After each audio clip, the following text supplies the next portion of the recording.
4, who was playing a game of chicken with Wojcik and won for the second time early. Yeah, it was impressive, though. It was a good first touch, really, in the match for Wojcik there. He took a tough cross down on his chest and hit a good first-time shot towards goal that Bernardi made a good save with. All for naught with the offside flag up. But it's unfortunate for the Cosmos that Bledi Bardic got injured in the last game, because he had really been on a nice goal-scoring tear for a while and made a good tandem with Wojcik up top, who now in the 4-2-3-1 kind of has to play it by himself. Putting Kevin Taino under some pressure here, and he got that one away, though not convincingly. It does lead to a numbers up situation. Travis Pittman switches it for Barajo. Jatella making a run. Barajo came up short trying to get it to Jalen Brown.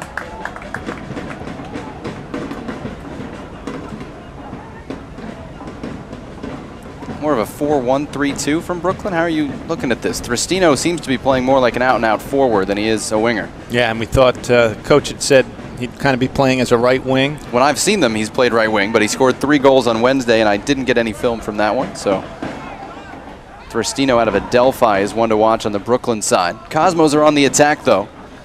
Here's Travis Pittman, forced into action due to the Bledi Bardic injury. And now there is a man down for Brooklyn. It's Vittorio Argeri, who we expected to be wide on the left, and he's popped up a little more central.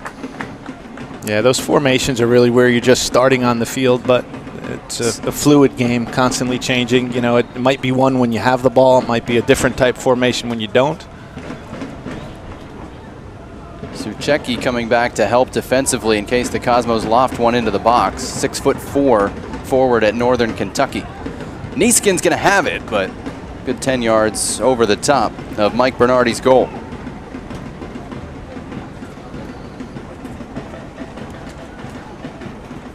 There's John Nieskins, 24-year-old, second year out of the 4 Cosmos B have played that Nieskins has been part of the club. And we go back to this look. He's not shy about shooting from distance, Sal, just wasn't able to keep that one down.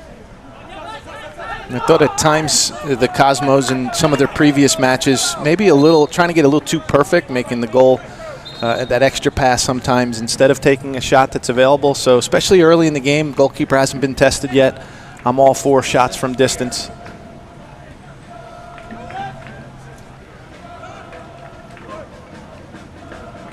Jalen Brown couldn't control in the center circle. This is Bourret. Now Argeri. Italian on the move. Couldn't connect, though, with anybody on the right. It's early, though, but Brooklyn is not sitting back. We've seen some teams, a lot of teams this year against the Cosmos, just play numbers behind the ball, really attack with one player up top. Brooklyn has not come out in the first 8 minutes that way at all.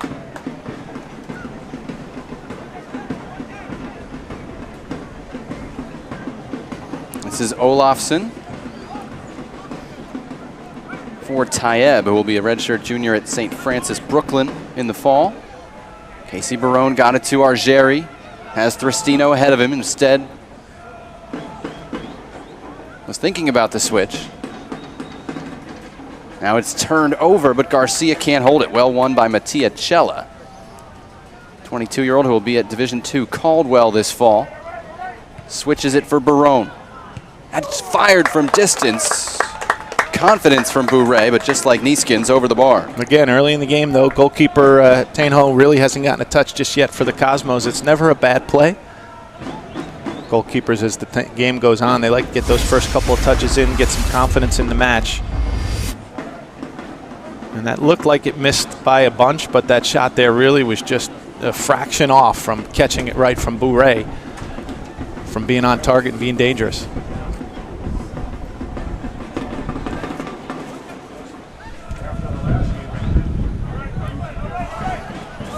There's Bourret, but his pass was picked off by Jatella, who in turn turns it over. Sloppy start to this one on both sides.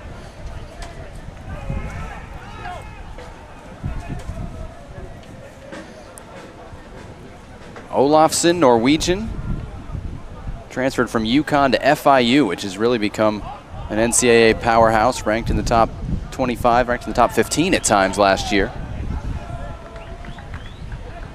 course, it's kind of a race now as we get into the latter portion of July for teams to keep all their best players around as college preseasons kick in. NPSL does wrap up the first week of August, though, so you have a good chance of doing so. Both these teams would love to have the problem of playing that long. This is Argeri. He's dangerous on the dribble, but Garcia able to pick his pocket.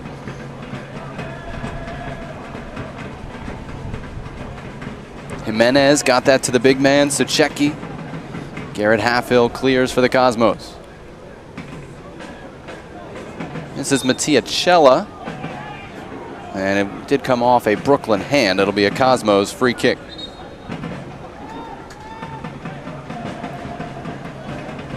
All college players in the starting lineup, with the exception of Dominic Falanga, who just finished his college career last fall. BU, Penn, St. Francis, FIU. Told you Caldwell, Adelphi in the Division II ranks, Ryder, LIU Post, another Division II school, and Suchecki at Northern Kentucky. Those are the homes, most of the school year at least, for the Brooklyn players. Left wing cross from Wojcik, headed away by the diminutive Bure. Falls to Neeskens. He has to fight for it, though, and here comes Bure with a burst of speed. It does turn over to Brooklyn. This is Thristino. Hat trick on Wednesday. Gets it in. Clément Bure plays it across goal, and it's no problem for Kevin Tainho in the end. That was a wonderful timed run by Bure, though, and really just a great pass as Thristino took his dribble towards the middle of the field, and then just with the outside of his right foot as he draws a defender, goes towards the middle of the field, the outside of the right foot gets the pass into Bure, who his final touch was just a little bit off, but a good encouraging build-up by the Italians. Neeskens loves that diagonal switch, got it to Jalen Brown. Second-year man from Xavier goes backward for Rafa Garcia. Now Barajo. That pass was tight. That cross is deflected. And Olafsson can't save it. It'll be the game's first corner kick. Barajo, the last game here at Rocco Commisso Stadium, had 2 assists against Kingston Stockade. Really got up and down, especially in the first half of action, up and down that right flank. Served some great balls into the box, some really dangerous areas for the goalkeeper to handle, and 2 led to goals. That one there, he's got to get that service over. He's got to miss that first defender and put it into a really dangerous area.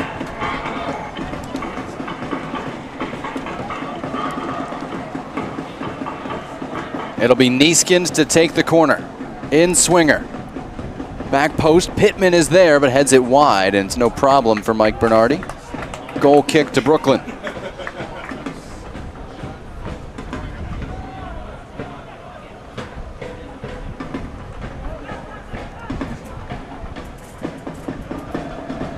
Two shots apiece in the early going here. 14th minute with Sal Rosamilia, who knows a thing or two about these fields. Former All-American here at Columbia.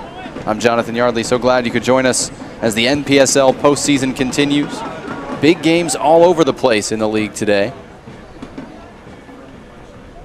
And this one of them.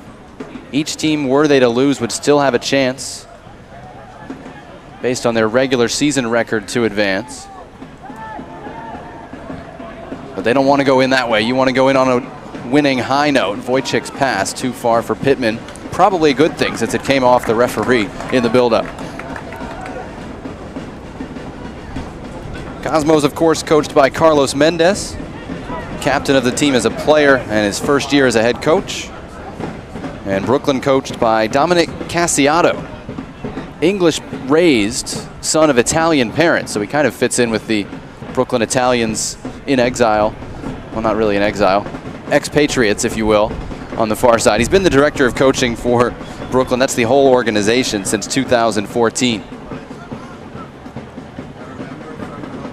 And it's a wonderful club with great history in the area. Open Cup championships when you go way back in the day. And this is their 9th year now in the NPSL. And Brooklyn, Sal, had a winning record, made the playoffs a bunch, 0-5 in playoff games until Wednesday night. Now they want a taste of more success. Had to defend a 1-2 from Neeskens there. Cosmos have it with Rafael Garcia.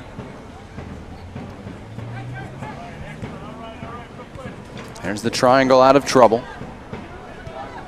That pass off the mark, though, from Garcia, in between Brown and Joey Sanchez, who's been quiet so far. This is Thristino. Back for Dominic Falanga. Missed last game due to injury. Thristino on the run. And too many green shirts in the way. He just ran right into Garcia. Got dispossessed. Tayeb, though, an aggressive step to win it back for Brooklyn. You know, those forward four for Brooklyn, they're in a 4-2-3-1, but those forward four guys are kind of interchangeable in the first 16 minutes of the match. They've really all assumed different positions at different times. Sometimes it's been a dual forward. Sometimes Thristino started out wide, is tucked inside into the middle. Bourré's played as a false nine at times. So they're much like the Cosmos do, sending players from all over. Left back for the Cosmos, right back gets forward constantly. Brooklyn's attacking from some different spots on the field than they first laid out in formation. So the other two games in the Northeast region tonight, also conference finals, are both at halftime.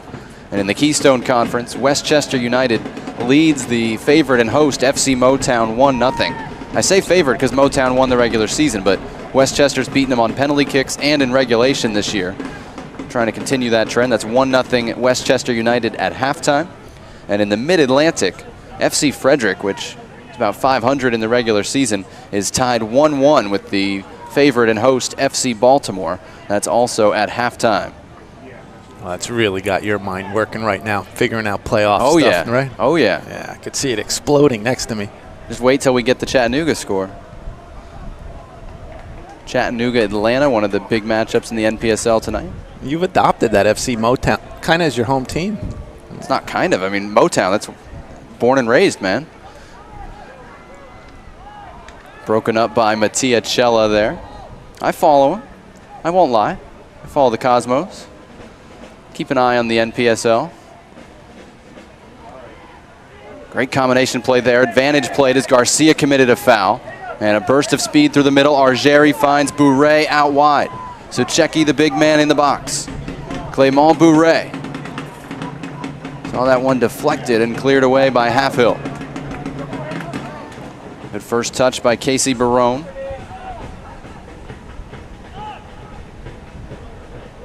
Halfhill was showing off a little bit in the corner, trying to get control of it. It turned over, and the cross is dealt with by Penzini for New York. Cleared to midfield, but Brooklyn, Sal, having some good spells of possession and pressure. You know, when they have the ball, they've got freedom. They're attacking players. They're dangerous players. Really have freedom to kind of read the game, move about themselves, interchange with other players, find those open spaces on the field here. We see Bourré down the right flank just a little while ago. He's been tucked inside most of the time, but just makes them unpredictable, makes them tougher to mark. It's funny, looking at the list of schools, you know, there's Division II schools, there's Ryder and St. Francis. They're not generally college soccer powerhouses. But you also look at where pro players in the area have come from. The Red Bulls 2 roster, the Cosmos B roster. Where have those guys come from? It includes these schools. Florian Vallot, Vincent Bezecourt, Alejandro Penzini. They've come from these schools. They are turning out talent. In some cases, they're coming from Europe and making college soccer their transition to the American game. But someone from this page we're going to see playing pro ball in a couple years, if not multiple guys. It just speaks to the quality of college soccer, especially in this area. There's just a number of high caliber schools, not just Division I level, but like we're seeing here on this roster for Brooklyn.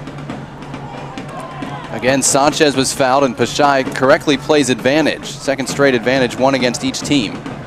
Neeskins feeds Travis Pittman here. This is Wojcik, target forward. Sanchez is back on his feet, number 23 in the middle of your picture. Cross came back to Barajo. This is Jatella out wide. Good footwork to find Sanchez. First touch was too far out in front of him. Olafsson tries to shield it. And Sanchez called for a foul, trying to get around him. Offers a helping hand to the big man. This is a big game for Wojcik for the Cosmos. You know, Bardic has assumed a lot of the goals, really the #1 target guy for the Cosmos, certainly in this second part of the season. which really freed up Wojciech. He wasn't the focal point of most defenses anytime he stepped on the field, so it allowed him some freedom with Bardic getting more of the looks at defensively. And now that Wojciech is that one target forward in the 4-2-3-1 tonight, there's really a lot on his shoulders to have a good match, to get some touches. The few that he's had so far, he really hasn't gotten them in and around the top of the box. He's come further back into the midfield to get those touches. He really has to keep himself forward and try to stretch the defense just a little bit. Wojciech had the game-winning goal in the 110th minute of the conference semifinal win over Elm City Express on Wednesday night, making it 3-2. Cosmos added one a couple minutes later, set up by Jatella to win 4-2. But it was a big sigh of relief from Wojciech when that header finally made it past the Elm City goalkeeper, Acosta. 22nd minute here. We're at Columbia tonight. Not a lot of scoring chances to tell you about between Brooklyn and the New York Cosmos B. That'll be a free kick for the blue-clad Italians. And they've got some big targets that they can play to from this spot here. This is 35 yards out.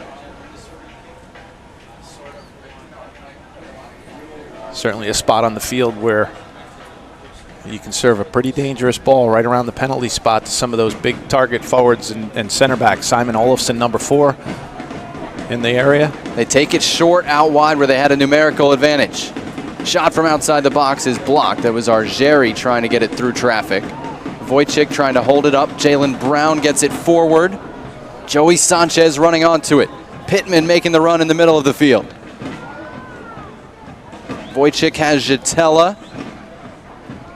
Here's Pittman into the penalty area. Travis Pittman gets to the right foot. His shot, wrong-footed Bernardi, but he's able to make the save, getting back down to his right. Yeah, and if that was positioned a little bit more in the corner by Pittman there, you see Bernardi maybe didn't see it till late, but got a late look at it and dove to his right towards the near post, but really he wasn't anywhere near his near post. As Pittman's going to take it inside, you see Barty shuffling to the far post. If that was a little bit more tucked inside that near post, I don't think Bernardi's going to get there, but that's the problem. That all came off of a quick counter, off of a free kick that Brooklyn had. They put their center. Couple St. John's BU transfers, and Bernardi was the starter last year, second team All-Patriot League, so he'll be a redshirt junior for the Terriers this fall. He was in goal in the Open Cup win back in May, and then didn't play in goal in their loss in the next round to the Lansdowne Boys, another New York club.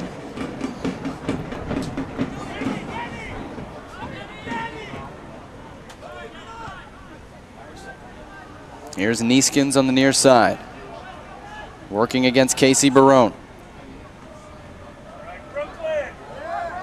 Casey Barone with the win. Again, he's going to be a junior at Penn in the fall.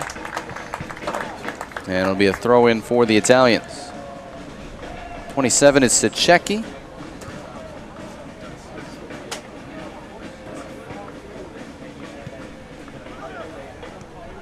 Not playing quite as the central target man you would expect it. He's drifted out wide at times today. He is in the middle at the moment. This one will run for another Brooklyn throw.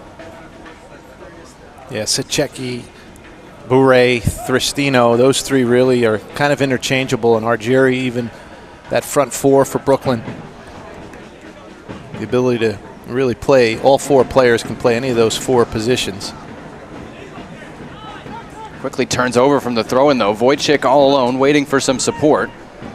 Brown trying to join him on the far side. That's who Wojciech is targeting, and Olofsson heads back to Bernardi. Yeah, when you're in a 4-2-3-1 like the Cosmos are, and your one guy, your number 9, is getting a ball 70 yards from goal, he's not going to have a whole lot of players to play to. I mean, it's one of the interesting things, Sal. We've seen them play a 4-4-2 with Wojciech up top with either Sanchez or Bardic most of the year.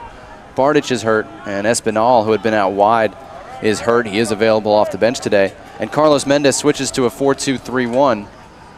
Again, they've played in it before, they've trained in it before, but it's not what they've been doing all year. It's going to take some adjusting, do you think? Well, those are, I mean, 2 key players that they're without here. You know, and Bardic, again, he's assumed really been on a hot goal scoring streak the last few matches.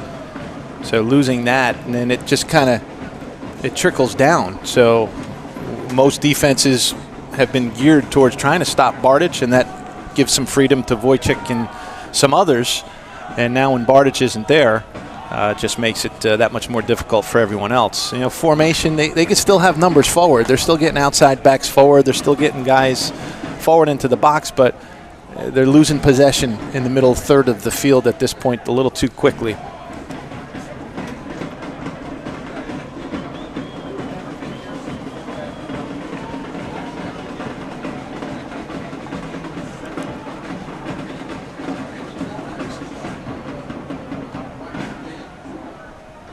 And sometimes, look, they're pretty familiar with Brooklyn. They've had two really tough matches, two of the toughest matches that they've had all year against this team. So sometimes you change your formation not just based on who's available to you, but also on who your opponent is. So Casey Barone's been dangerous this half at both ends of the field for Brooklyn. Finally, Neeskens was able to come away with that. Risky switch, and Pittman keeps it moving for Jonathan Barajo.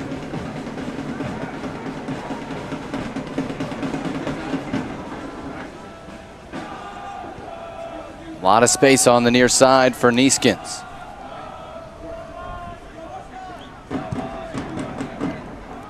See, that's one of those balls. That's just giving it away too quickly. Neeskens has got to get further up the field and allow more green shirts to get more dangerous into the box. Neeskens is playing a good ball, but it's from 50 yards away. Thristino, who's got the speed and the goal-scoring ability, couldn't bring that one in. Apparently onside, and the Cosmos dodge a bullet there. Yeah, very fortunate. Certainly onside. Flag never came up. Assistant referee on this side of the field never stopped running off the ball, so that play was live. Well done by Rafael Garcia. Keeps it in on the left side.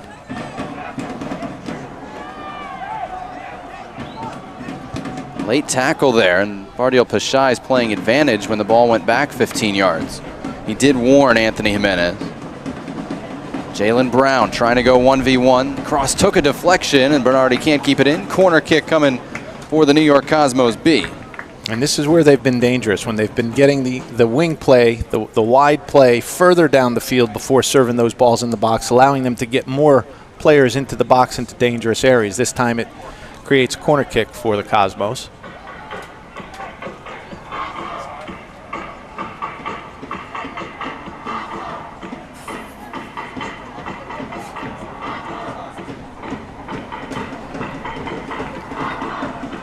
'29th minute of the first half. Second corner kick from New York. Neeskens goes back post. Wojcik goes down in a tangle of legs. He was pushing off in the event anyway. It's out for a goal kick. And both corner kicks from that side of the field. Dangerous with the left-footed Neeskens hitting that in-swinging ball, but both corners he played too far beyond the back post, and there wasn't a runner that deep on either one. Either got to get some more numbers at the back post, or he's got to just take a little bit off that, die that ball somewhere in the middle of the goal instead of beyond the far post. Foul against Brooklyn in the middle. Free kick for New York.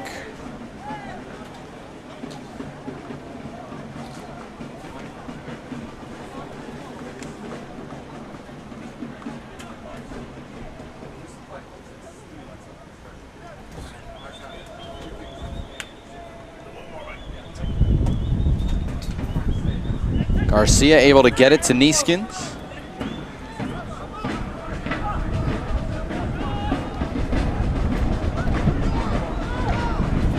Joey Sanchez making the run, left corner.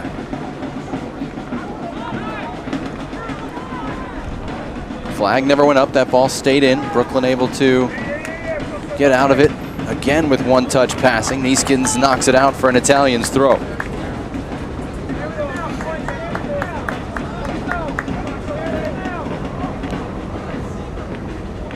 This is Argeri, who's been dangerous, finding Bourret. Thristino was towing the offside line again, couldn't stay on side, and the Cosmos able to get it away. But you can see how James Thristino might score a hat trick against a defense that couldn't stay organized and keep track of him.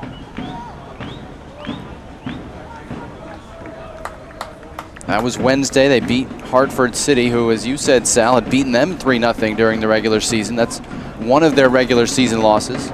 if they wanted to avenge both of them, they're in the right place. The Cosmos beat Brooklyn 2-1, but it took a Rafa Garcia goal from downtown just after Brooklyn had tied the game to do it.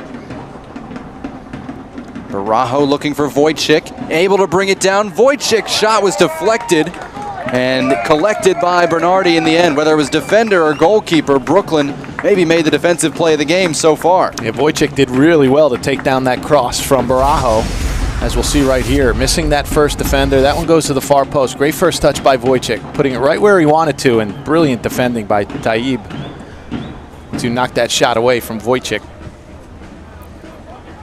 That's where he needs to be, scoring goals inside the 6, around the penalty spot. Did come off the goalkeeper Bernardi, second save credited to him as we play in the 32nd minute. And again, those in the last 10 minutes may be showing that the Cosmos are starting to grow into this a little bit.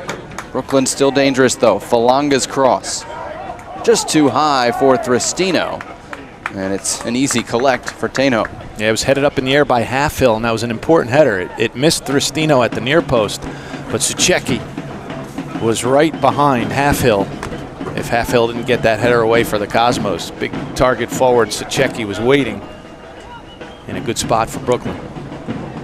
Falanga broke that up. Olafsson kept it moving. And Argeri fouled by Rafael Garcia. Yellow card coming, no question about it. Garcia picked one up Wednesday night as well.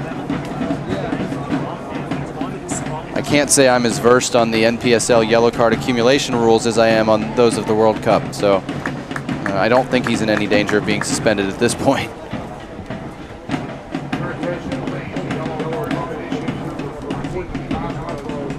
No, but he's in danger of a clumsy second yellow card, which of course would force him to miss the balance of this game where you get one, and the next match. Another foul and a more dangerous free kick for Brooklyn here, about 30 yards from goal.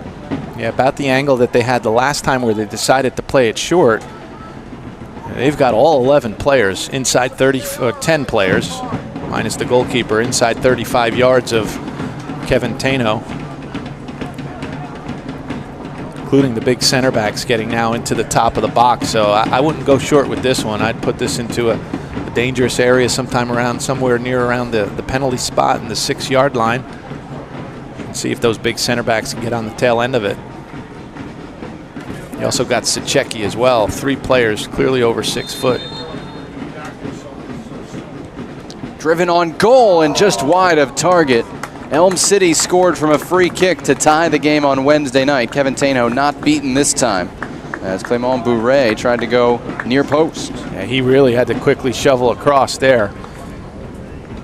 The wall was covering that post. The ball was far back enough that shot could go over the wall and still get down and be dangerous, and just missed that near post. This is Garrett Halfhill. Came out of Xavier. Some semi-pro ball, some time with FC Cincinnati, and now with Cosmos B. Travis Pittman just rejoined the team. It's only his 3rd game for the Cosmos this year. Part of their title team in 2015. Long ball targeting Suchecki, and Tainho gets there first. Nieskin's still holding his eye. Looked like he might have gotten a finger in his eye. Out of your picture, but good to go.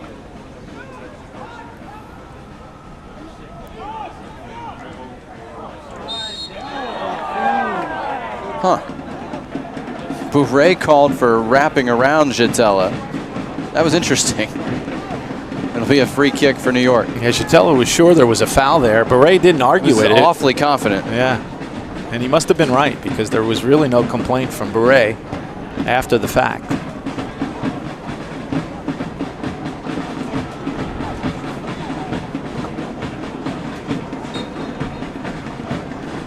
Cosmos spreading the field from the free kick. It's headed away toward the middle of the penalty area where Jatella pressures. Brooklyn will pass out of the back. Yeah, Cosmos need a little bit of a spark from Jatella. This is a game that just needs ratcheting up just a little bit. Mattia Cella barrels through Danny Jatella, speaking of. Yeah. You know, he's the heart and soul of this Cosmos team in many ways, on the field for sure. 6th year with the organization since they returned in 2013. Of course, capped 3 times for the U.S., going back 10 years now, 2007, 2008. 6 goals on the year among the leading scorers, several from the penalty spot. This time, New York has brought up the big targets. Garcia plays it top of the box for Wojcik. Shot was blocked by Sachecki. They got the shot they wanted, but had a lot of traffic to go through. It was well thought out because you put the big players into the box, including Wojcik, and then all of a sudden he snuck towards the top of the box. The ball was played perfectly by Garcia to the left foot of Wojcik for that left-footed shot where he wanted it. Just got blocked before it got through. Bourret dumped by Jetel. A little bit of retribution there. Pashai says play on. It's a vet move. Barajo outside for Jaylen Brown. Cosmos starting to feel it. Slide tackle, though, by Jimenez. 22-year-old at St. Francis, Brooklyn, to win it for Brooklyn. Well, Brooklyn's been matching the intensity at times on the field, really winning more of the 50-50 challenges. Probably exceeding intensity. Yeah, and I think Chatella is recognizing that, and he's amped it up the last few minutes.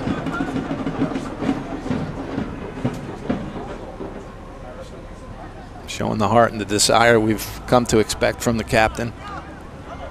It is a bit of an odd situation. The Cosmos are guaranteed a spot in the Northeast region playoffs, even if they lose tonight based on the outstanding regular season. We told you one team that loses tonight's conference final will advance based on their regular season points per game. Sanchez drops it off for Jaylen Brown. Shot was blocked as well by Tayeb. Still New York with it, though. Sanchez faked out one, playing it down the line for Brown, and Michael Bernardi out to smother it. With a little help from Olofsson, who just kind of got his big body in the way of Jaylen Brown, who had a chance to get to that ball before Bernardi, but Olofsson kind of cut him off in a legal way, obstructed him a little bit.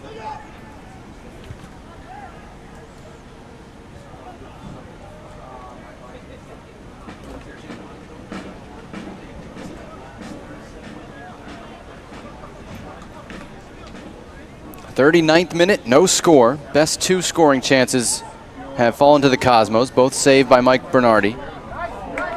But it has not been one-way traffic. It has been back and forth, and Brooklyn has certainly shown the Cosmos just why. They have split their first 2 meetings with them this year, why they're unbeaten in their last 9 since that loss in late May to Hartford. 8-0-1 in that time, and pretty dominating in all games that weren't against New York Cosmos B.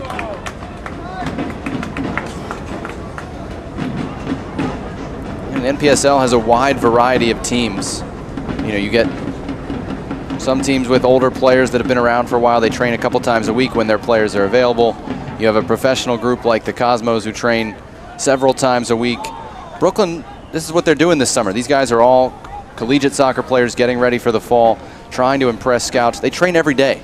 And I was surprised. Shows. Yeah, I was surprised. And you're right, though. It does show because this is a unit that's pretty familiar playing with each other by now and really playing at a high level. But I wonder how each of those individual college coaches feel about these boys practicing in the heat all summer long, every single day before they're going to go to preseason. I know if I was the coach of those players at the next level, I would hope they'd get a little bit of time off, especially if this team's going to go deep through, and you know they could theoretically go all the way into the first week of August without having much of a day off and playing at a high level. I mean, I'm sure there's some days off in there, but no. But you're right. He said he's practicing every day. I know what that means. You know, five times a week, at least 4. You're playing a game or 2 a week. So free kick restarted quickly. Argeri toward the penalty area, toward the 6. And it's deflected clear at the back post with Jaylen Brown doing the defensive work for the Cosmos. Yeah, and that's a wing midfielder, Jaylen Brown, defending inside his own 6, and very important that he did because that was a simple tap-in at the back post for Brooklyn if Jaylen Brown didn't do that work. I think Brooklyn wants to get at the Cosmos on set pieces. They want to catch them unaware, that's for sure. They load up the 6-yard box here. First corner kick of the game. And Pashai, the referee, is going to warn some of the jostlers inside Kevin Tainho's 6-yard box. Well, he's less than 6 foot tall, Taino. It's, you know, and they're flooding that 6-yard box, and then they've got 2 big forwards waiting for a service outside. Bourret's delivery headed out by Sanchez. Second ball. Casey Barone sends it toward New York Presbyterian. It'll be a goal kick. Yeah, he got that way wrong there, but look at that dangerous corner kick coming in inside the 6. I think Taino may have been the one to get a punch on it, but still left it inside the 18. Dangerous chance for Barone.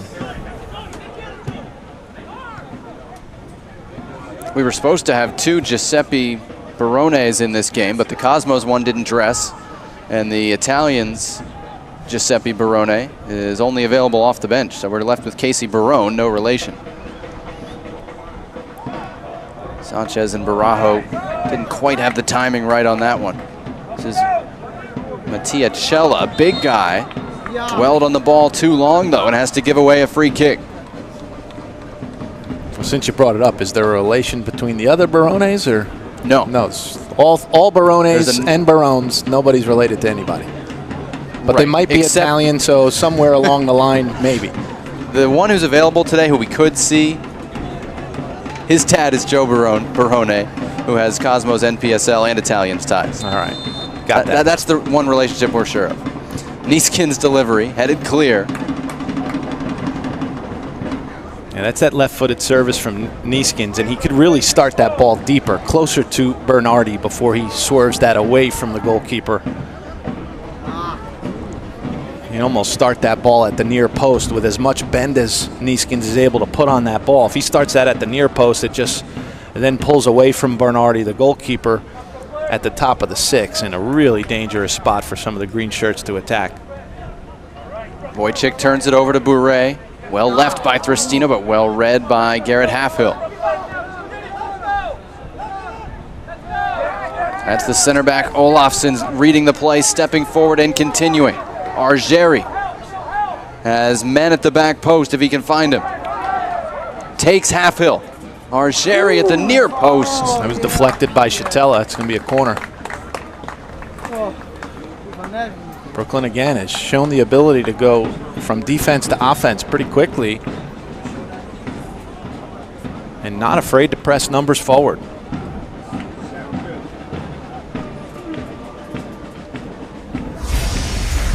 Here's a look back at Argeri going 1v1. It's a good move here, and watch this one on its way in. Gets clipped by Chatella. I think Taino was going to have it, but Chatella taking no chances. Argeri, who was the architect of that play, delivers the second corner for Brooklyn. Headed out.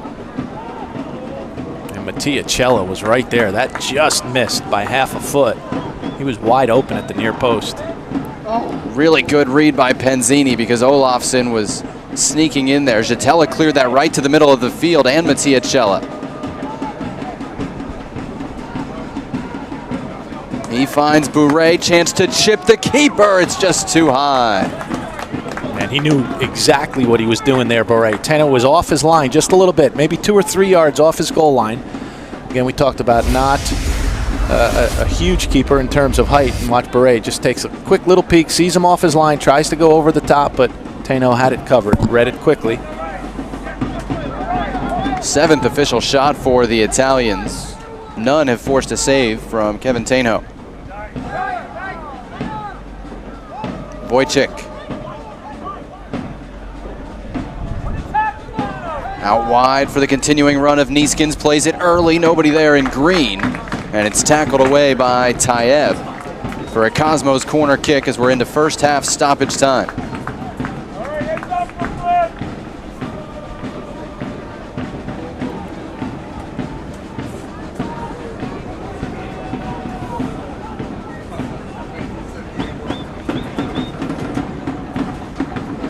Sanchez and Nieskins trying to sort it out. They take it up top for Garcia. In with the left, and Halfhill did get ahead to it, but nobody rushing on to attack it. That's going to do it for the first half. Pretty evenly played, as would befit these teams' previous 2 meetings this season and tied 0-0 here at the half. There's the flick by Halfhill. Looked like he wanted a runner there at the back post. There wasn't one. And Mike Bernardi had to make 2 saves in that first half to keep it 0-0 between Brooklyn and the New York Cosmos B. Yeah, impressed with the way Brooklyn has come out and play. Again, we spoke with the coach prior to kickoff, and he said, look, we might be embarrassed tonight, but we're going to play the way we play. And they're taking it to the Cosmos in the first half, and they've put them on their heels just a little bit. And by pressing numbers forward, it's really prevented Danny Jatella and Rafael Garcia the ability to get forward and have some freedom themselves. So look for some adjustments coming up at halftime from Carlos Mendez to try to get a few more bodies forward into the attack, and then hopefully that relieves some of the pressure of Brooklyn being able to send numbers forward as well. So it's kind of going to be first 5 or 10 minutes a chess game. Who's going to make the changes to try to change this? And right now I think the Cosmos have a little bit more to change than Brooklyn does after the first 45 minutes. Yeah, no kidding. And it's kind of similar in ways to Wednesday night without the trauma and relief of goals scored. It was 2-2 at the half between the New York Cosmos B and the Elm City Express on Wednesday. It took the Cosmos to overtime before they pulled away in that one. Playoff time in the NPSL, action going on all throughout the country, and we update you on the games in the Northeast region. It's still Westchester United 1 and FC Motown nothing. Middle part of the second half in Madison, New Jersey. And down in the Mid-Atlantic final, FC Frederick, which was just 4-4-2 in the regular season, has a 2-1 lead on FC Baltimore, which won the division. That's also in the second half. Elsewhere, we told you the Jacksonville Armada and Miami FC, former NASL compatriots of the Cosmos, they're playing in the Sunshine Conference final. And Miami leads 2-1 as they've just started the second half. That's certainly one of the teams you would keep your eye on. Chattanooga and Atlanta are underway in the Southeast final at Finley Stadium. Again, they draw great crowds in Chattanooga. We've heard about that. And I would assume there's another good one tonight. No score, 7th minute between Chattanooga and Atlanta. Later tonight in the Heartland final, FC Wichita hosts the Little Rock Rangers. In the Lone Star Conference final, the unbeaten Laredo Heat, who would be the #1 seed if they keep winning, are hosting the Houston Dutch Lions. Midwest is in its first round of playoffs. Duluth FC hosting Grand Rapids FC. They had one game yesterday. Cleveland SC upsetting the Erie Commodores 4-0 on a Vinnie Bell hat trick. Sal's eyebrows raised at that one. And the biggest upset so far earlier. I'm amazed that you're doing all this without even looking at a piece of paper. You just have all this up in your brain. It's with one hand tied behind my back. And the game I looked up on my bus ride over here was this afternoon at Boxer Stadium in San Francisco. El Farolito, which had been undefeated 10-0-5, lost 2-0 to Mulhouse Portland, which had been the #2 team out of the Northwest Division. Mulhouse Portland into the West Final, where they'll play either FC Golden State or Orange County FC. I know you all have that just burned into your memory right now. And Jonathan's going to quiz you on Twitter, so make sure you follow him, and he'll be giving out his game-worn shirt that he's wearing tonight for those who can get everything right, all the playoff possibilities if they get them right. Sal, we're trying to motivate them. Oh, right.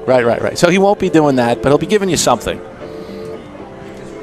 I'm looking down at someone with more merchandise to give than I have. Again, we're talking Northeast Conference. If you're watching the Cosmos and the Italians, it's a good chance you're from the Northeast, so we'll keep most of our focus there. And again, Westchester United leads FC Motown 1-0. FC Frederick leads FC Baltimore 2-1. And if those scores held, Baltimore would be out, and Motown would be the biggest Cosmos fans in the world trying to sneak in as the wild card team if the Cosmos were to win. If the Cosmos lose tonight, they would be the wild card. We'll have 4 teams in the Northeast region semifinals on Wednesday night. Pairings to be announced, venues to be announced, etc. But we know if the Cosmos are hosting, Sal and I will have it for you. And the Northeast region final a week from tonight, Saturday. I have a question. The 21st. Let's see if I was paying attention. Oh, boy. The Cosmos win. Yes. And Motown loses. Yes. Motown can get the wild card, and the Cosmos can play Motown at Hofstra on Wednesday. We don't know how the pairings But that's possible. it's pretty unlikely. Really? Because the seeding So I wasn't listening to anything. The seeding is set to be by regular season points per game. So the Cosmos would be 1 and Motown would still be 2. Gotcha. But if they decided to make the wild card the number 4 seed, then yes, you could get Cosmos Motown. Which would be, for a while there, it looked like Motown could have been the number 2 seed overall. Absolutely. And now they become a wild card, and it becomes a difficult matchup if the Cosmos can win this game. They want to play anybody except Westchester United because they've lost 3 games this calendar year. One was to Penn Motown, FC. Yeah. One was to Penn FC, a professional team, and the other 2 were to Westchester United. 1 on penalty kicks, 1 in regulation, and they're losing right now. You said what'd you call it before the game? Is that their bogey team? Forget the term that you used. Their bogey team. That's a team that Motown, your hometown boys, have struggled with, this Westchester side. And a little bit like we're seeing here tonight. The tough team for the Cosmos, the most difficult one they faced this year, are the Brooklyn Italians, which are playing them straight up 0-0 here at half. Absolutely, and that's why the Italians, that regular season loss to Hartford, you kind of said, oh, maybe they're not that good, but boy, did they bounce back. The rest of the regular season was nonstop for Brooklyn, and they arrive in this one unbeaten in 9 and unbeaten in goal in the first half, 0-0 between the Cosmos and the Brooklyn Italians. We're talking soccer here at Columbia University with Sal Rosamilia. I'm Jonathan Yardley. Sal, World Cup final, France, Croatia, mañana. Who do you like and why? Wow. Our guys don't have any graphics built for this, so you're on your own. I love the stories of both teams. I think France is a team that we'll see at this level now with the young players that they have and the talent that they have up and down that roster. And let's think about some of the players that didn't make the roster for France. Yeah, no kidding. Just some tremendous players that didn't make it. So it's certainly, when you talked about the depth and the quality of the teams prior to the World Cup, I think everyone would have put France and Belgium into the discussion as maybe the top to bottom, the most talented 2 countries. But young, right? Remember, France is second youngest. Young, and both teams at the highest level showing a little bit of inconsistency, not being able to put it together. And then both of them put it together and had a wonderful stretch through the World Cup. France still alive, Belgium getting the 3rd place game today. So not a shock necessarily see France in the final. And man, Mbappe is certainly a talent that's just really fun to watch. Don't want to see him diving around and staying on the ground as much as we see sometimes. He's no Neymar still. No one is at that level, but still, I'd like to see him stay on his feet to get up a little bit quicker. But man, is he fun to watch, the pace that he has with the ball. He's going to be a joy for quite some time. But I've got to go with Croatia. I think their midfield is as good as any in the world. This is probably their last run as a group. But I just like the way they're playing. And I think that midfield can match with France, the midfield that France is going to put out there. Mbappe was shown as good as he is, was able to be stopped and slowed down by Belgium. And I think that Croatia has the discipline and the defenders to kind of slow him down a little bit. Do they have the legs to stay with him? Well, 3 straight overtime games. If they didn't, I think we would have not seen them pull it out against England. So, I think they do. I think they're going to be okay. I think it's going to be a wonderful final. But I would not. I know France is the favorite. I would say that that's a 50-50 game. I see it as a toss-up too. I don't know if I'm rooting for. I really don't really care necessarily who's won any of these matches. You just want to see a good game, right? And I think we'll see a good game. But if I was betting your money, don't give me 0-0. No, I think there'll be some goals. If you were betting my money, if I was betting your money, I'd put it down on Croatia. I don't even know how to respond to that. And how would I bet your money? Well, if I had your money, I'd put it on Croatia. So I don't, so I'm not making a bet. You would not be doing very well. If I had your money, it would be on. I'd put it on Croatia, and I'd take the odds, and that's where I'd go. But I'm looking forward to a great final. I think what that midfield has done. Oh, hey, we have highlights. Has been awesome.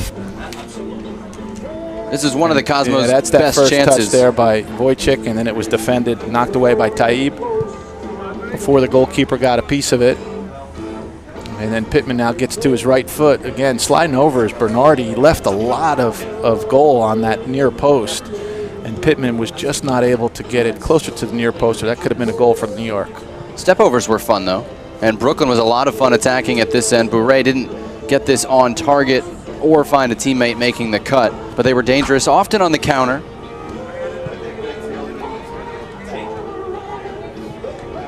But both goalkeepers, well, we have more highlights. And that was the chip there from Bourret from and on distance. set pieces, that's where I was going with that.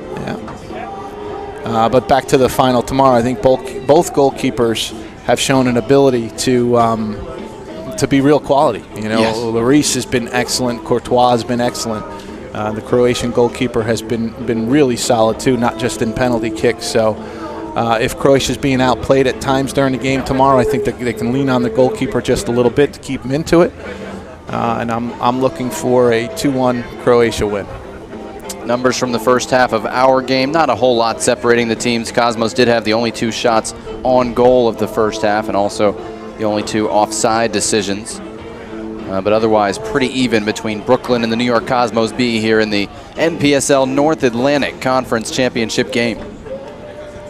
And now that I've filled 5 minutes on the World Cup final tomorrow, let's hear yours.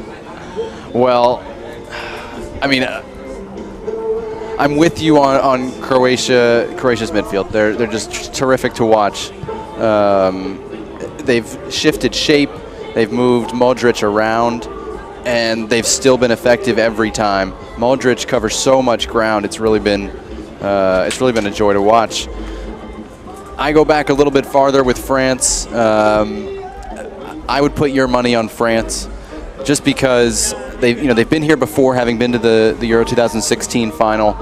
Yes, they're a young team, but between Pogba, Griezmann, Matuidi, I think the kind of high-end talent will win out of it, and I think the goalkeeping is an advantage to France. It's not a huge advantage, but I do think Lloris has played a really good tournament and gives them the edge, and I think the legs are the edge. So I'm with the bookmakers on France being the favorite, but to me it's a slim favorite, and I'm just hoping for some goals. Give me a 3-2 final or something. Everybody's going on and on about this is the greatest World Cup ever, and I really don't like that label being applied, A, as definitive statement, because I think it is up for debate, so let's debate it, and B, in the middle of the tournament. It's like the round of 16, everyone's saying it's the greatest World Cup ever. I'm like, we don't even know how it's going to finish. Right, up to that point, but I think we got treated with some high-quality semifinals.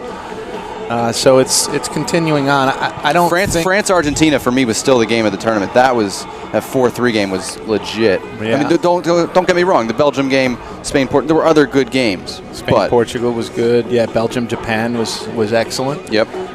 Yeah, Argentina, people might forget, because that was 4-2 kind of late. Argentina scored a goal very late to make it 4-3, but Argentina was up 2-1 in the second half. Right. So, yeah, that was, when everyone was not expecting anything at all from Argentina after the group play.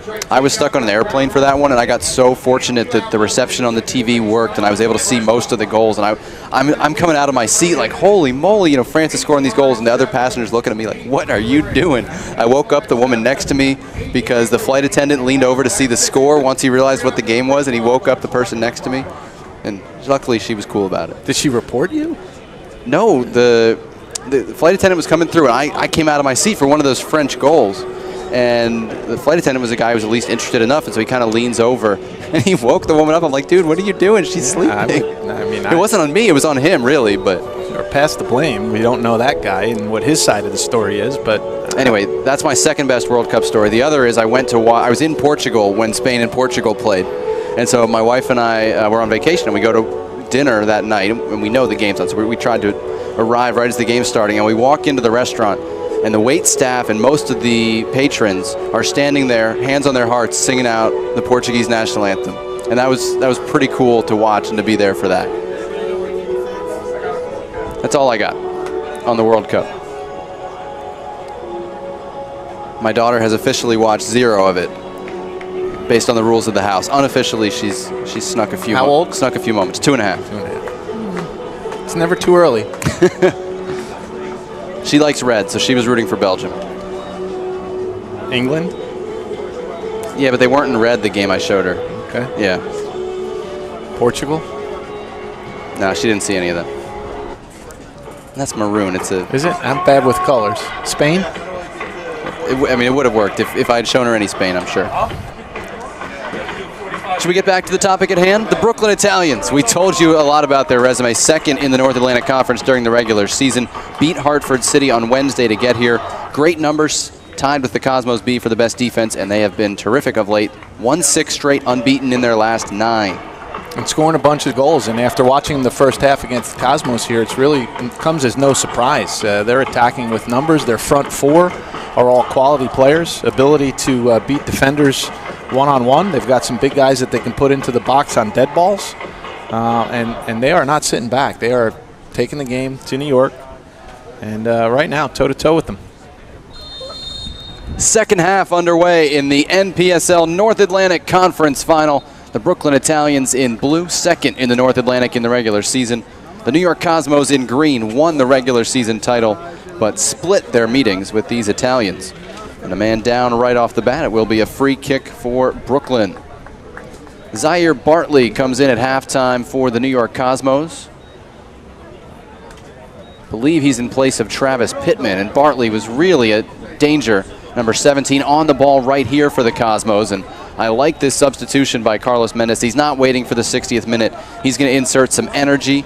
Bartley's going to dribble a little bit too much at times, but he's also going to provide the 1v1 ability that is difficult to replace.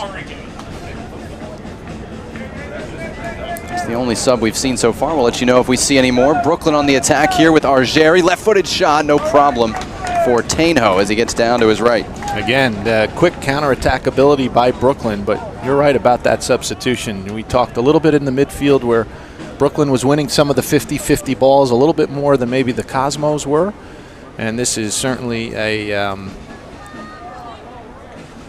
energy type move, which the game was lacking at times for New York in that first half. He may play closer to goal than Pittman was, though, so we'll see if it helps the midfield or not. And that was going towards what I was saying, where Wojciech needs some help up top. It just was not enough numbers getting forward, not enough guys getting forward in a dangerous area, and that was allowing Brooklyn to send more numbers forward because Garcia and Chatella weren't able to get forward at all for New York.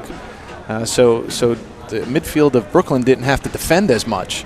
Now with Zaire Bartley in the midfield, they'll have to defend a little bit more, and that allows New York to get some more numbers forward. That could have been a yellow card on Olofsson. They're not going to give him one, but Chatella looked like he was in behind him, and Olofsson brought him down. It'll be a dangerous free kick for the Cosmos. So again, Bartley, the 20-year-old who had the 4th goal from a Chatella assist on Wednesday night, in for Pittman, the Cosmos B sub at halftime.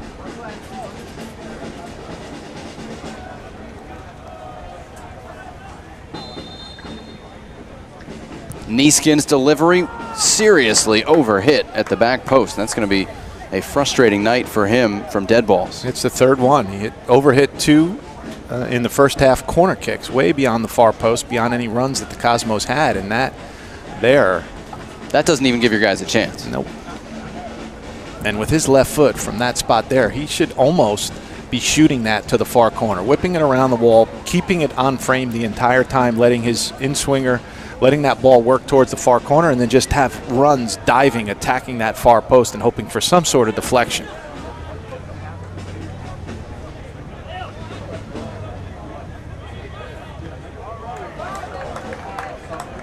Corner kick, good run by Barajo, good getting forward, and a good defensive play. That time by Falanga to knock it over the end line. 3 corners in the first half for New York. This will be the 4th, and they continue to take Nieskins off of them. Joey Sanchez comes over to deliver. 26-year-old who also played at Division II Adelphi.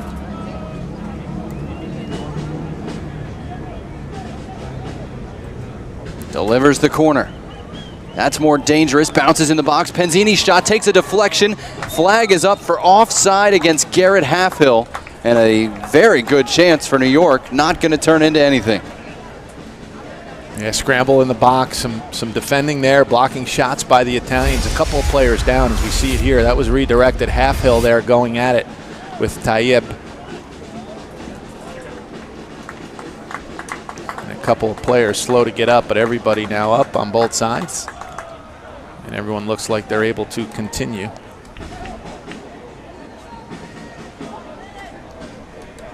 Cosmos, again, as they did Wednesday, a little more aggression early in this second half. And the urgency they showed in the second half against Elm City on Wednesday was, even though they didn't score in it, the shot count completely flipped in their favor after halftime. Some of that was legs, but some of that was the way they approached it. Yeah, and some of it is just good coaching. You know, you get your opportunity. You don't get called timeouts during the halves. You get your opportunity to make some adjustments, fix some things that you didn't like in the first 45 minutes, and we're seeing a different team here in the early going for New York. Falanga tries it with the left. That sails over the top.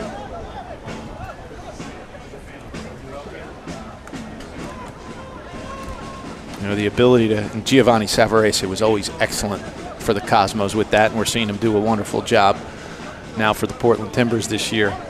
Making those adjustments at halftime, coming with a game plan prior to the match, always changing formations based on the opponent and the talent that he had available.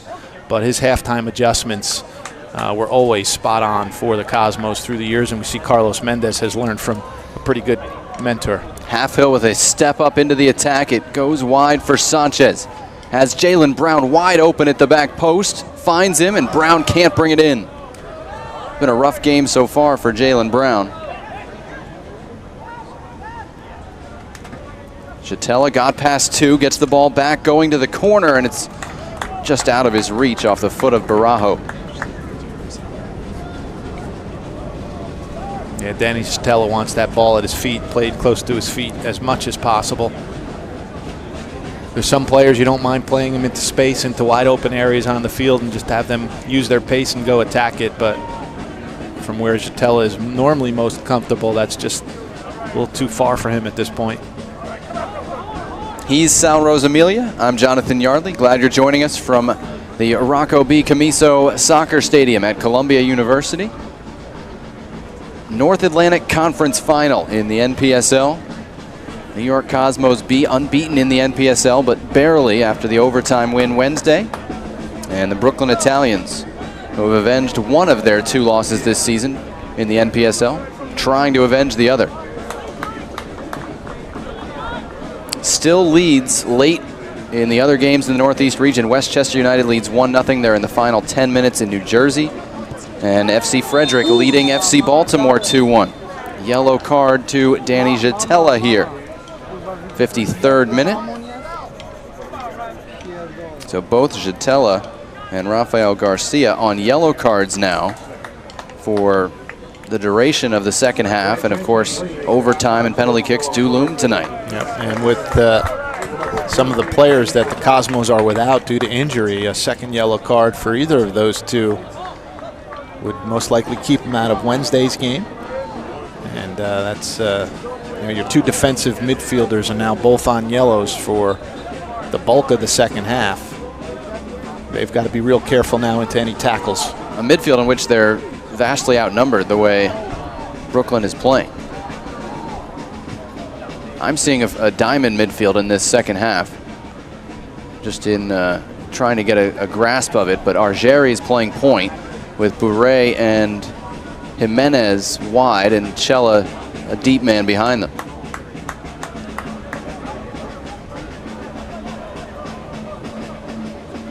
Yeah, it's more like that when they don't have the ball, and then when they do, it's those front four guys really just have freedom to find space and attack it the way they see best.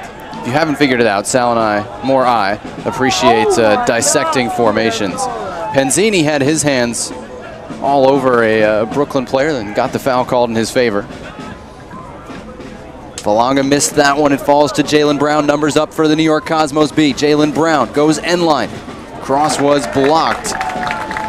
He has not been able to get in a whole lot of service tonight. Yeah, for a big guy, Olofsson has really done a great job one-on-one defending with some dynamic players out wide without much help behind. And that's another example of it right there. Gives up a corner kick to New York, but Jaylen Brown is dangerous. Sanchez's last delivery was terrific. Why is Neeskens back on it? I don't know, but I would make sure somebody stays beyond the far post for New York. That one arrived at the back post, and that's why you keep giving John Neeskens dead ball looks. He's good at them normally. Yeah, and then that one finally just died at the back post. Didn't go beyond it, and that was why that one was much more dangerous than the first three that we've seen. This will be the 6th corner kick for the New York Cosmos B tonight. Edge of the 6, not cleared yet, and it bounces feet wide of the goal and is cleared. Yeah, Bernardi got a punch, but not a clean one. And I think he punched it off a Cosmos player and almost into the back of his own goal. Sanchez shielded out there, and it'll be a goal kick for the aforementioned Bernardi. Here we go back to that last corner kick chance. Bernardi gets there a little bit late. The ball's low and he punches, and I think he hits it right off a Cosmos player, almost into the back of his net. Came off of Zaire Bartley after the punch by Bernardi, but he didn't know anything about it. Bernardi sends the goal kick up toward us. Kicking still needs work would be my initial scouting reaction. Wojcik with the back heel to find Jalen Brown. Early ball in, Bartley was trying to get there, and Tayeb did in time for Brooklyn. All New York Cosmos B here in the first 11 minutes of the second half. Well, they're committing more players forward, and they're really using the width of the field here in the second half. We didn't see enough of that in the first half, and it's put Brooklyn now on their heels for the first 10 minutes.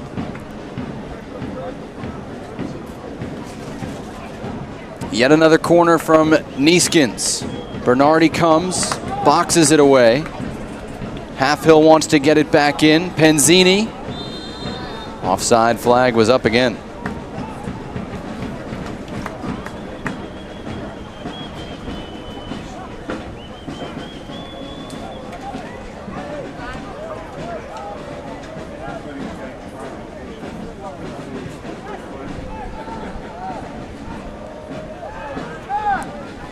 Neeskens cleaned out by Argeri, who was backing in there. No foul called. And then Neeskens still down, as is, well, there's just a shoe issue for Sanchez. There's John Neeskens. They just gotten the wind knocked out of him on that one. Coming off a little bit of an injury. Did not start the last game.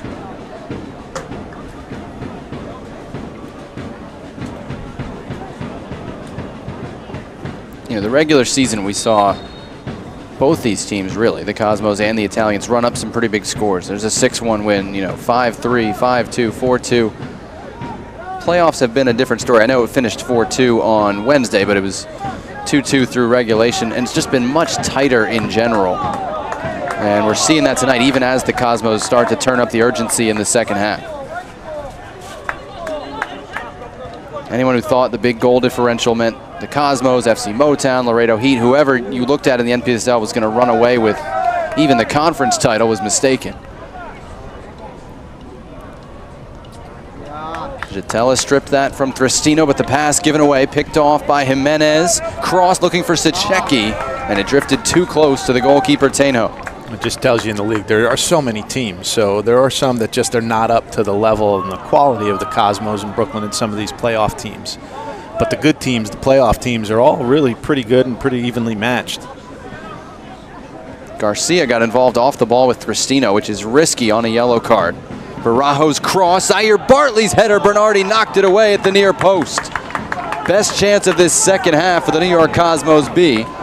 Zaire Bartley's header couldn't beat Bernardi. You know, when Neeskens was out for New York, Barajo was really good getting forward from the right back position. We see a foul and a yellow card coming up to Brooklyn here. That's Argeri. Yeah. First yellow card against the Italians. So without Neeskens, Barajo was really dangerous getting forward, as we see on this play here. And a great service. He's deep. He's at the end line. Has some room to miss that first defender. Plays a great ball to Bartley. And forces a pretty decent save from Bernardi.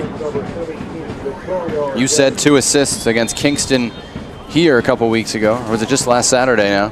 And had an assist on Wednesday as well, Barajo. As an outside back, you sometimes got to hold it, especially when Brooklyn's putting some more numbers forward. Kingston didn't move anybody forward, so he had that freedom. Bartley again trying to get it to Wojcik. It hit a hand. Was there intent behind it? Bardiel Pashai decides not.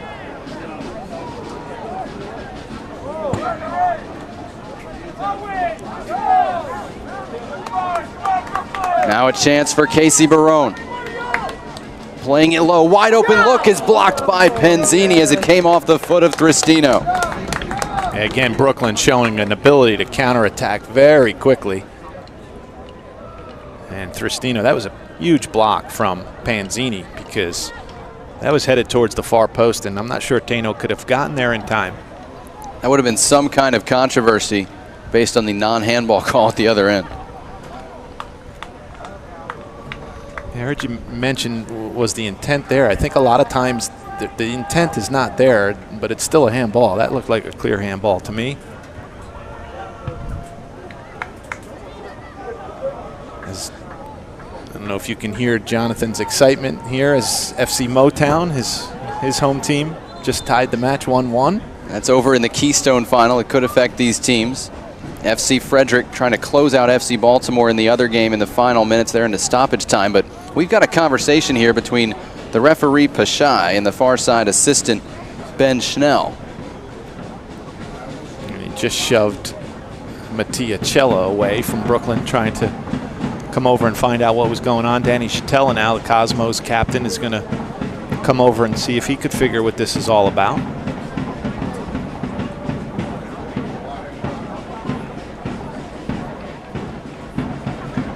Referee's now going to go talk with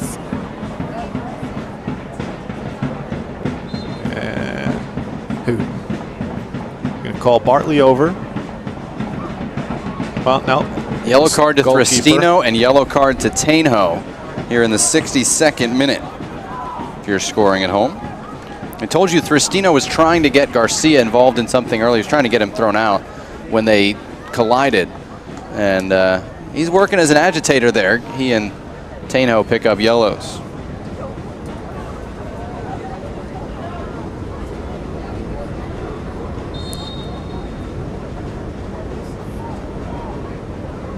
Casey Barone working that end line, kept the ball in, but it's knocked out off of him for a Cosmos B goal kick. That's a great job by Rafael Garcia. Really couldn't do anything with it other than just blast it off of the Brooklyn Italian player for his own goal kick. Veteran move, smart play there by Garcia. Tainho under pressure here, out to Penzini. Thristino running hard. He had Division I offers, went with Division II Adelphi, where he would play a bigger role, and he just felt better when he visited. Tainho gives it away to Sachecki. Wasn't able to move his feet quickly enough to generate a shot. Well, he wanted to play it to Bourret, but Bourret was way in an offside position, so he had to hold it up himself, but it's a poor clearance from Tainho. Well, interesting development. The Mid-Atlantic game has gone final. FC Frederick upsets FC Baltimore 2-1. And so that puts FC Frederick in as the Mid-Atlantic champ, and they have the lowest points per game of any of these teams. So they would, by a strict points per game seeding, be number 4. We told you the Motown Westchester United game is now tied 1-1. We're tied here 0-0. That's all in the Northeast region. Semifinals Wednesday and the finals next Saturday night.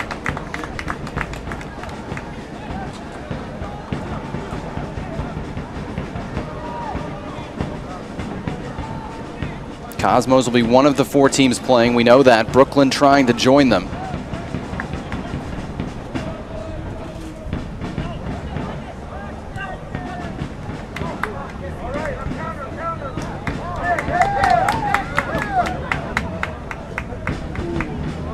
Sachecki with the switch for Casey Barone, who's gotten forward. I beg your pardon. This is on the right. Jimenez, his cross comes to Sachecki. His shot punched away by Tainho. Critical stop as Brooklyn almost took a lead here. Yeah, and just as critical as the save from Tainho was what he did with the rebound. He controlled it perfectly, knocked it because Jimenez was standing right there for Brooklyn. If he just left that anywhere near himself, watch what Tainho's able to do on the rebound here. It's a good strike from Sachecki. But Tano can't catch it. He knows he's not going to catch it. He controls it, knocks it far away from Jimenez, so it's not a simple tap in on the rebound. Great save from Tano. There's the lasso signal, whatever that corner kick play is. Edge of the 6. Still in play. Barajo heads out. Jaylen Brown couldn't hold on to it though. Here's Bourret. Half-Hill heads out for New York. Zaire Bartley headed it on. Nobody there in green.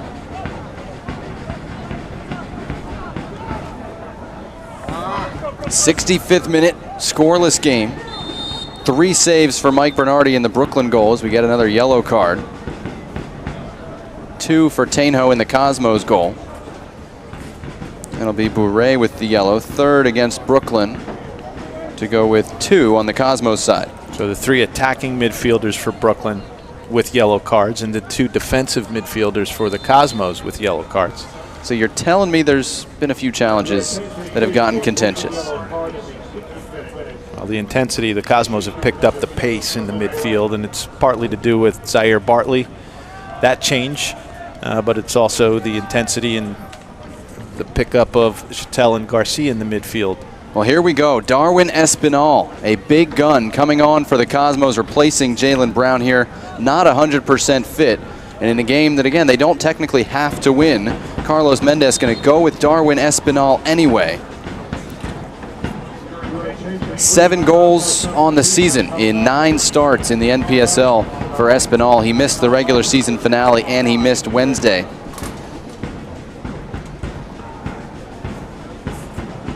So Sanchez moves wide on the right, and Espinal will go on the left here for the Cosmos. 23-year-old, his 4th year as a pro from Honduras via Florida. Potentially big insertion for New York already.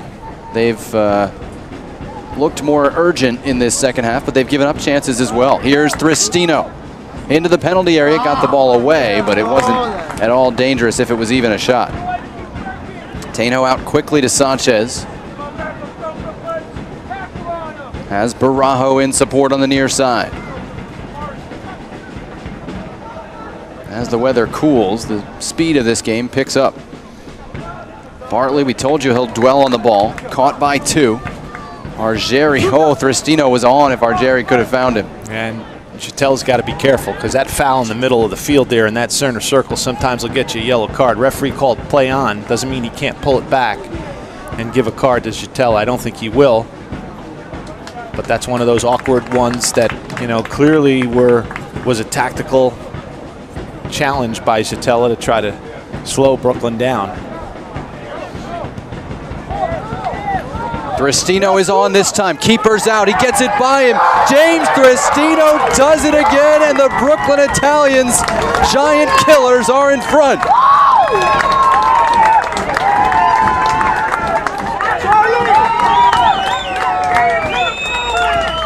That's a classic finish from Thristino. A great composure as Tainho was outside his box, challenging out. You'll see him outside his 18. It's a great ball there from Bourret. And perfectly timed onside. You see Tainho can't use his hands. He's way outside his 18 there, just trying to let it hit his body. But Thristino, with some great calmness and some composure, and just really just kind of passes it by Tainho and allows it to go in. And none of the central defenders for the Cosmos are able to get there quickly enough to keep that ball out of the back of the net. So kind of, if a goal happened for Brooklyn in the first half, it wouldn't have been a total surprise the way they were playing. But in the second half here, Cosmos seemed to be more likely to get a goal in the first 22 minutes than Brooklyn. But the couple of dangerous chances Brooklyn's had has been on the counterattack and quickly turning a turnover into offense, and that's exactly what they did there. Great ball from Bourret over the top, splitting the 2 center backs, and Thristino used his pace to get behind and then just calmly finishes one. Coming off a hat trick in the last game, he's got to say he's in form right now. 9th goal of the season for James Thristino in his 13th game. Rising senior at Adelphi, 3rd in Suffolk County history as a high school player. And we told you he had Division I offers, Stony Brook, Hofstra, Marist. He picked Adelphi and has thrived there, 3rd team all-region 8-9 goal guy every season. Player down right now for Brooklyn.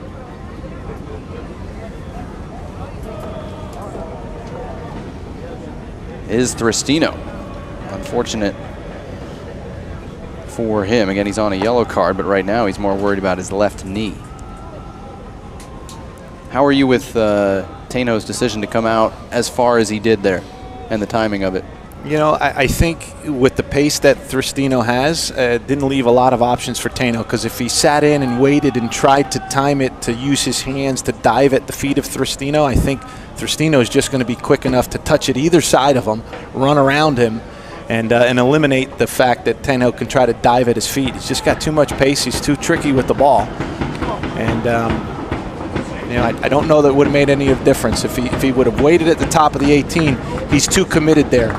Thristino could have easily gone over his head. He went to the side of him there. So if he waited another 2 or 3 yards and tried to use his hands inside the box, I still think Thristino had plenty of opportunity the way the ball was bouncing to go over the top of him like Carlos Alberto, you know, 40 years ago in shootouts for the Cosmos. It's a good reference. So I think he was kind of stuck. I think Taino was kind of stuck a little bit, and he was aggressive. He gave it a try. He hoped the ball was going to hit him and not his hands. But you just got to, sometimes you just got to credit the attackers for doing what they're, and not in this case, but for what they're paid to do. And that's what Thristino did right there. Quality finish. Sanchez feeds Barajo, trying to drive it himself, and he's going to regret that one. First time this year, Sal, in NPSL play, obviously we're not counting the Open Cup game for this, that the Cosmos have trailed in the second half. And if you count the Open Cup game, well, that's twice this year, both to Brooklyn.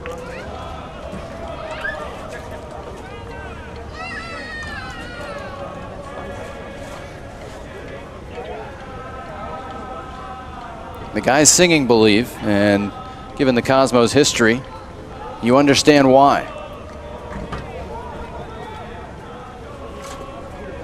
They have been pressuring in this second half.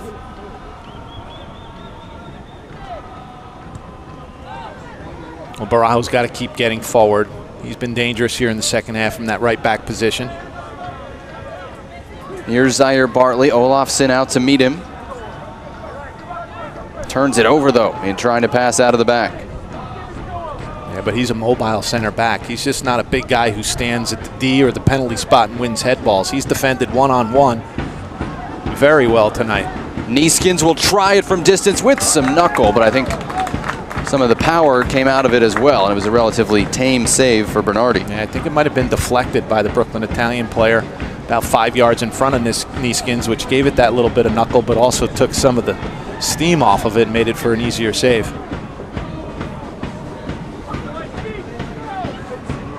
Chatella furious at his forwards for not helping him win the ball off of Cella. Man, Wojcik's got to get more involved. He's not gotten enough touches, even though Cosmos have had the ball a lot here in the second half. He hasn't had a lot. They roll it forward for Wojcik. No problem for Tayeb in that corner. Oh, neat turn on the far side. Thristino tries it with the left foot. Not going to be troubling Taino in the end. He's dangerous, whether he's in the middle or out wide. Yep, and they've all interchanged. Boré, Thristino, Secchi at times, Argieri. And here you see, when he gets some room to run with the dribble, he's just as fast with the ball at his feet as he is without it, and he's got good pace all around. Zaire Bartley is onside. Doesn't have a lot of help. Zaire Bartley stopped by Bernardi. Able to close down the angle and make the save. That's exactly what that was. That was just a great angle coverage there by Bernardi. Nowhere for Bartley to shoot. It was an angled breakaway, but the angles were covered perfectly by Bernardi. Second time Bartley's been denied since coming on at halftime. Yeah, but here it is. Just going right towards the near post. Nowhere to go. Corner of the 6. Bernardi got out there quick. Really closed the angle down on Bartley, and the only place he could get beat there the way he spread himself out was maybe through his legs, and it looked like Bartley might have tried to go down low. So Thristino was the player subbed out. Cosmos might breathe a sigh of relief, except now they have to face the wheels of Siobhan John Brown, 23-year-old Grenadian international, who's been in the U.S. playing college soccer the last 4 years, the last 2 of them with Alderson Broaddus, Division II powerhouse. PDL champion with the Charlotte Eagles last year, and he's in up top. That cross was targeting Wojcik. Looks like he took a dive and was never going to get that call. It'll be a Cosmos throw.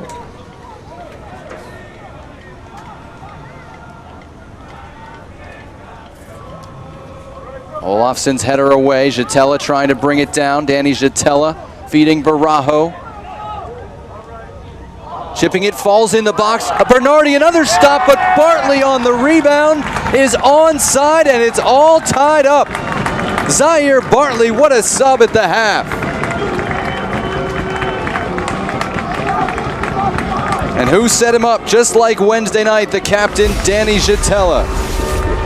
Here it is, Barajo cutting it back. Perfect one-time chip towards the far post. Good first touch from Bartley. Bernardi's doing all he can there. Where's the defense? Only one defender, one blue shirt in the picture there as we see, but can't ask the goalkeeper Bernardi to do more than make that first save. That one alone was a great play on Bartley from point-blank range, but a second shot at it from Zaire Bartley, and the Cosmos now with new life here. 1-1, 15 minutes to play in regulation. Yeah, Mike Bernardi's feeling good. 5 saves. He makes his 6th from point-blank range, but just nothing he could do with that rebound. And Brooklyn already subbed out Thristino. Obviously, John Brown is dangerous, but in a tougher spot here at 1-1. And FC Baltimore losing is critical for Brooklyn because they would not get in as the wild card team if they don't win here. That would go to FC Baltimore.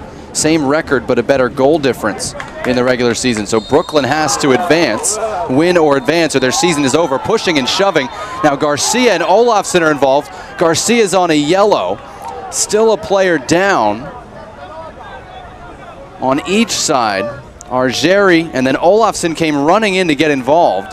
But the worry for the Cosmos, if everybody gets yellows here, there's going to be a red against New York. Right, remember, Jatella and Garcia are both on yellow cards. Bernardi crossed the halfway line too, which as a goalkeeper you're not supposed to do. Yeah, Olafsson. There didn't seem to be that much in this, and Olafsson came racing in like it was a big deal. Maybe he saw something I didn't. And then he went down from Garcia. He's got about a foot on Garcia, and he went down way too easy. And there's no way Garcia, and there it is, there's a yellow card for Olafsson, but if Garcia, that's it, he's done. And Olafsson did his job right there. Garcia definitely put his hands on him, moved him away, had a great look at it here. It's right at midfield where we're watching. But there's no way, as strong as Garcia is, that he could have thrown Olafsson to the ground that easily. Olafsson, I think, knew exactly what he was doing.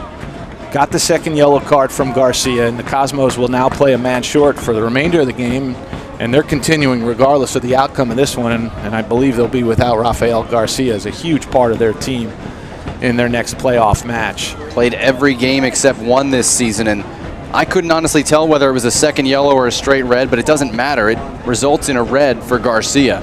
Yeah, I don't think he did enough. You know, Olafsson certainly sold it to the best of his ability. But I don't think it was a straight red for Garcia. I think he knew he had the yellow, just showed him the red, got him out of there. And I really liked what Simon Olafsson has done in this game. Until now. That right there. But it's just, if you're Rafa Garcia and there's a fight on the field, no question, and you're on a yellow card, I love protecting your teammates, but 100% right. Don't go in there. There's 8 other players without a yellow card that need to go protect their teammate there. Argeri, who was the player who was down that started that commotion, moves it to Sachecki. Smart switch for Sean Brown on the right. John Brown's cross over everybody for a goal kick. The Cosmos adjustment will see Sanchez come centrally to play just in front of Jatella, and Zaire Bartley, who was up front, will be wide on the right. So it'll be a 4-4-1. 4-4-1. Wojcik up top by himself again. So the changes that we've seen that have been really, really good for the Cosmos in the second half, the personnel changes, which have really changed the game. They've had an impact on the match. Playing a man down the rest of the way are really going to kind of neuter what the Cosmos are able to do here. Fortunate for them, Thristino is out of the match, because can you imagine with some extra space on the field and with the pace that he can run at players. Here's Espinal. He has Bartley wide open, plays it into his path. Zaire Bartley trying to square it, and it caught a Brooklyn heel and rolled to Bernardi. The right passes in each case for the Cosmos. Playing with 10 men now.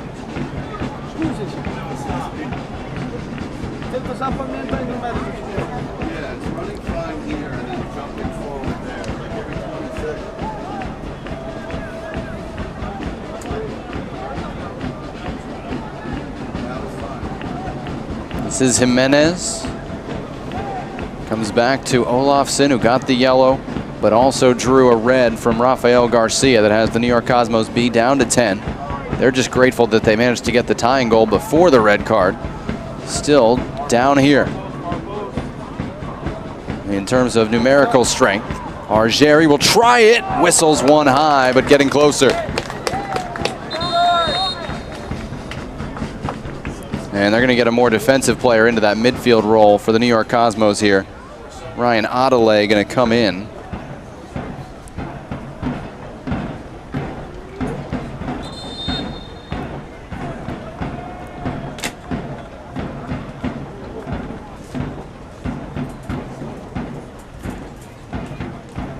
If you're scoreboard watching with us, Miami FC 2 over Jacksonville Armada 3-1 in the Sunshine Conference Final.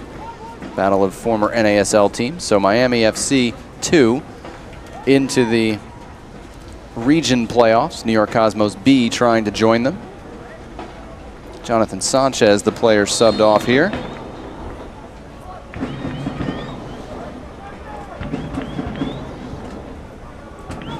Yeah, Ryan Adelaide's used to playing center back, so he might take that Garcia role just in front of the center backs. Yeah, he came on in midfield for Chatella on Wednesday. Yep, and then now he'll slide next to Chatella defensively.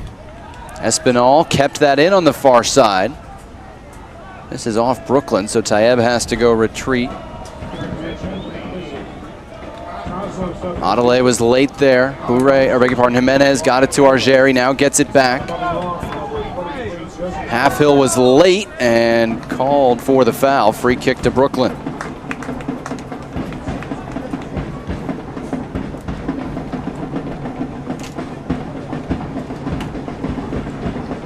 (1-1). Brooklyn scored first. James Thristino in the 68th. Cosmos tied it in the 75th with Zaire Bartley, but the red card to Rafa Garcia in the 77th. Key in the game right now, Siobhan John Brown denied by Tainho. It's out for a corner kick. Not a lot in that with Tainho charging him. Whoa. Yeah, the referee. How can you call a goal kick there? Goal kick there. That's brutal. The far side assistant was even flagging for a corner. Let's see there. You see good strength there by Brown. The save from Tainho. I don't think Javon Brown gets another touch. Wow. That was a missed call. We've seen the substitutions now. Javon Brown having an impact. Oh, that was off the ground from Jimenez. He's not one who's on a card. He should be. Yes. After that one.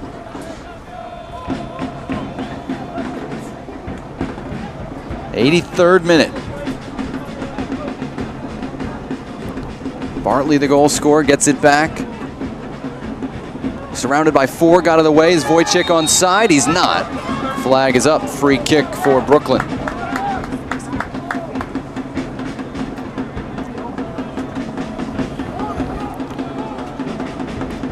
Extra time looms. Not what the Cosmos want when they've already got a spot guaranteed on Wednesday. They're down to 10 men, and they already played 120 minutes on last Wednesday night.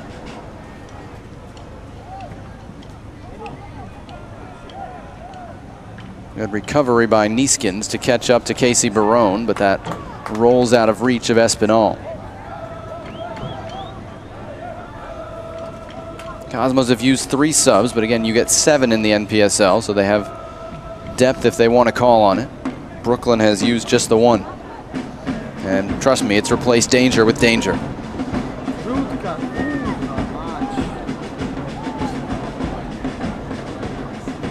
Here's Wojcik, 1 against 4. So he's going to need to hold it up. Jatella trying to join the attack. The big switch for Bartley.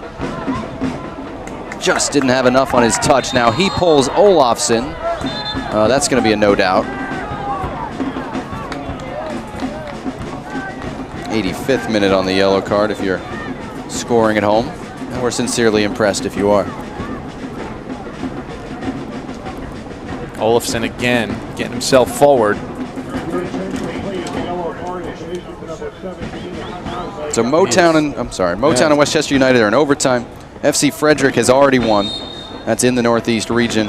And Miami FC has already won in the South region on our out-of-town scoreboard tonight. 1-1 here, and again for Brooklyn, they must win to keep the season going.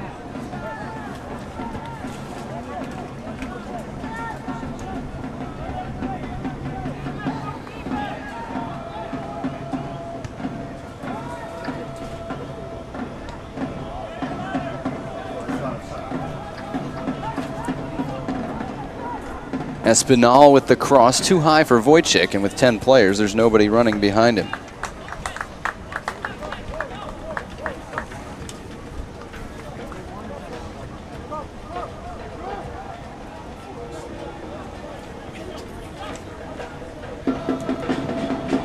Cosmos are going to have to pick their spots now. They've really got to do a better job possessing the ball because they're already chasing the game down a man. If they start just giving balls away quickly, they're going to get fatigued if this goes OT. Halfville able to read Argeri that time. Nice pass to get it away to Nieskins and give a little extra to Sachecki at the same time. You know, and really with the formation that they're forced to play, a man down, Wojcik alone up top, it really doesn't make a whole lot of sense to try to find him 1 against 4 and risk turning it over. Even if he's able to get to the ball first, it's going to be tough for him to hold it 1 against 4. Just for bookkeeping and to prove I'm right, the replay showed that Garcia got a straight red, not a second yellow. Well, I wasn't doubting you. I'm not proving it to you. I'm proving it to the audience. Gotcha. I don't think anyone. I would doubt you before the audience. I think your audience. That's true. They trust you wholeheartedly. You would doubt me just for the fun of it. Adelaide with the strip. Bartley moves it quickly. All kinds of room in the middle of the field. Danny Jatella, it opens up for him with the left foot, but he hit it straight to Bernardi. Chance to end this thing before overtime, but I don't know that Jatella had the legs. Well, he has to, and he's got to get back now, and he's done a nice job in his half of the field already. Brooklyn has shown an ability all night long to get from the defensive third into the attacking third pretty quickly. John Brown heads it down. Sachecki ran out of space, and Adelaide closed him down well. Ryan Adelaide has been effective since coming on as well. Adelaide began the year with Atlantic City FC over in the Keystone Conference. Played as a center back until there. June 6th. Yeah, captain in many matches as a center back. Had the pleasure of calling a few of their games, their home matches this year. That's why you're giving me so much Motown shtick. Yeah, a little bit. Little Keystone Conference rivalry dripping over to the North Atlantic here. But Adelaide did a good job as a center back for Atlantic City.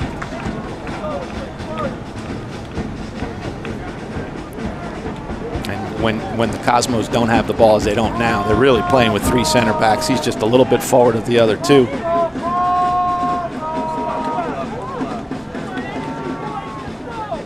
Two minutes plus stoppage time remaining in the conference final.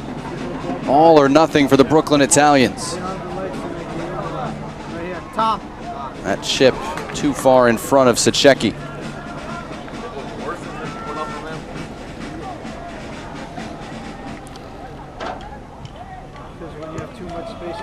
Tainho targeting Wojcik. Bartley there in support, but Wojcik unable to bring it down into his path. I'm just going to say I'm an unabashed Zaire Bartley fan. I don't know about the defensive side of the game. I'm not worried about that. I'm worried about him going forward, and I like the decisions we've seen him make. No apologies. You're okay. You're a Motown fan and a Zaire Bartley fan. Noted. Sign me up.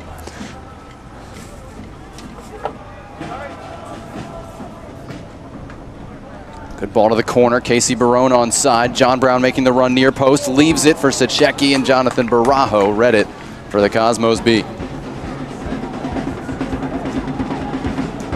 You're looking at the subs available for head coach Carlos Mendez.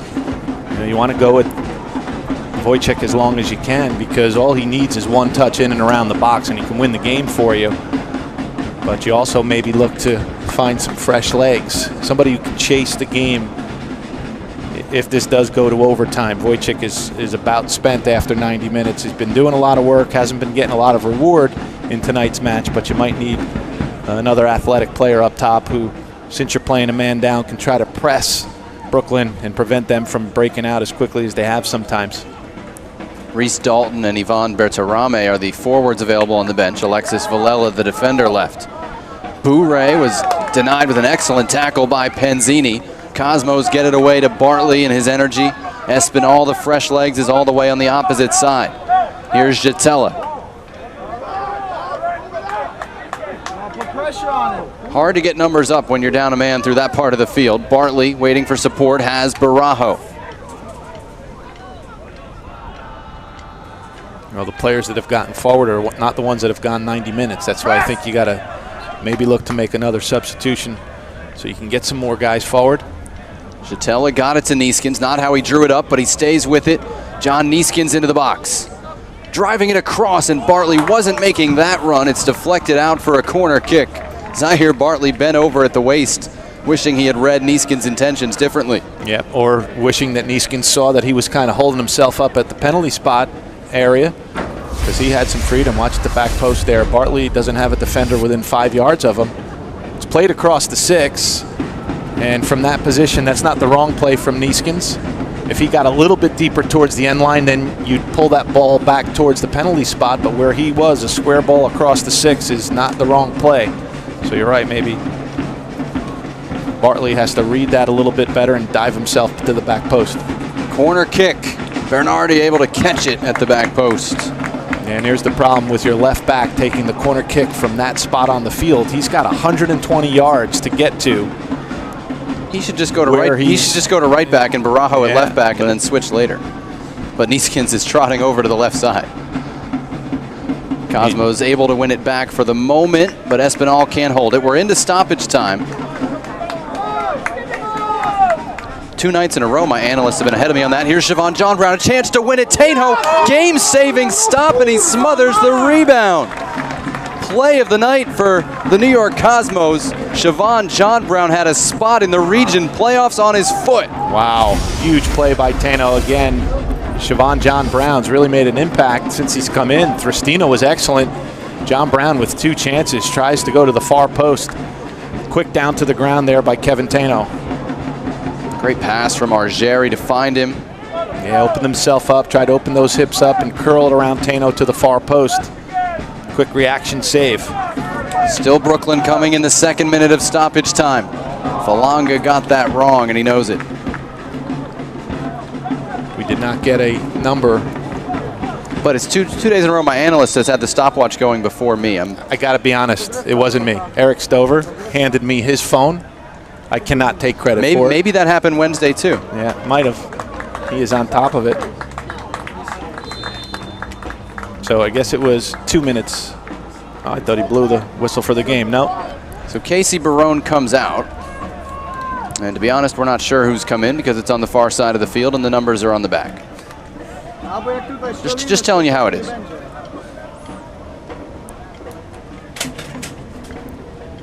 Believe it's Lewis Ewell, Scottish Youth International. That stays with Adelaide for the Cosmos, into the feet of Bartley. Some space at the back. Zaire Bartley racing, trying to get through 2. And Olafsson with the body position to hold him off.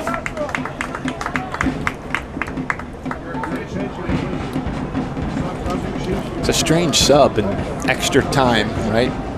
Just wait for the stoppage before overtime, you would think.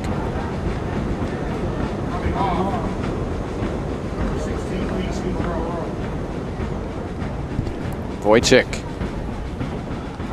uses the outside of the left to bring in Barajo. Still time left, but not much.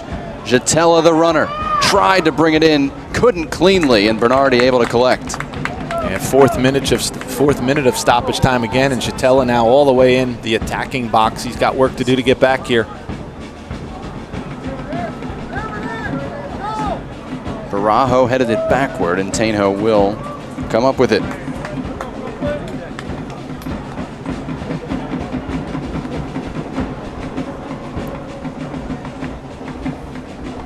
One game final in the Northeast region tonight, 2 games ongoing. 1 in overtime and 1 appears headed that way. Adelaide hard into the tackle, and it's out for a Brooklyn throw as we near 4 minutes. Another sub, so they're playing for overtime? Yep.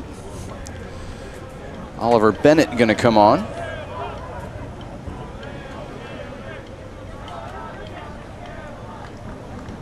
Dominic Falonga walking over. Just outside backs for outside backs here. And it puts more British guys in the field. That's my analysis. I got nothing. I've stumped him. Finally. Bourret knocked it down. Sachecki with the left foot. Couple of bounces though before Tainho smothered it. 5th save of the night for Kevin Tainho. And his biggest was 3 minutes ago on Siobhan John Brown, who was in alone. That's chipped forward, looking for Sachecki. Barajo is there, gets ahead to it. Tainho coming, slides, can't hold it. It's out for a corner. How much extra time, though? We're in the 6th minute of extra time. Beats me. 2 goals, couple cards, no real injuries to speak of. Thristino had a bloody knee. That was maybe 1 minute. That's it. 6th corner, 5th corner for Brooklyn. Bourret to take it and try and win it in stoppage time. Here it comes. Over the head of Tayeb. And that's going to do it for regulation. As we did on Wednesday, we go to overtime. The New York Cosmos in the NPSL North Atlantic playoffs. Tied 1-1 with the Brooklyn Italians through 90 minutes. And again, the Cosmos down to 10 men since the 77th minute due to a red card.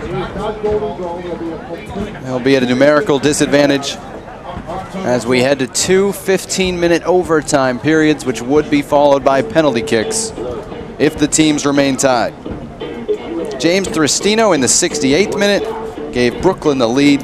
Zaire Bartley in the 75th tied it for the Cosmos. The 77th was when we had that odd confrontation that resulted in a yellow to Brooklyn but a red to Rafael Garcia from the New York Cosmos. And the key play since then, Bartley's had and Jatella have had chances, but Siobhan John Brown in the 1st minute of stoppage time for Brooklyn broke into the penalty area alone, nobody within 5 yards of him. Opened up his hips, as Sal said, and saw his shot saved by Kevin Tainho. He had another one prior to that too, shortly after he had come on. He creates chances, I'm just not sure he finishes them. Famous last words, right? Out of town scoreboard, Chattanooga FC and the Atlanta Silverbacks are scoreless in the 2nd half in the Southeast Conference Final at Finley Stadium in Chattanooga. Miami FC 2 beat Jacksonville Armada 3-1 at St. Thomas University in Miami Gardens. That's in the Sunshine Conference Final, so Miami FC 2 is into the South Region playoffs. And here in the Northeast region, FC Motown and Westchester United are in the 111th minute, if this clock is to be believed, and still tied 1-1. And again, that means FC Motown is a big Cosmos B fan right now. In case they lose that one, they would want to get in as the best regular season finisher, and that would only be available to them if the Cosmos win this game. FC Frederick already won the Mid-Atlantic Conference title 2-1 over FC Baltimore, only their 5th win of the season in 12 games. 500 team in the regular season, a shootout win in the semifinal, and a 2-1 win over Baltimore in that conference final tonight. Later today, or just getting underway, Wichita Little Rock in the Heartland Conference, Laredo and the Houston Dutch Lions in the Lone Star Conference, Duluth FC and Grand Rapids FC in the Midwest Conference, but that's not the conference final. And tomorrow, FC Golden State and Orange County FC in the West Region semifinals. Each region does its playoffs differently. Some of them devolve to the conferences for their tournaments, but the Midwest and West do not.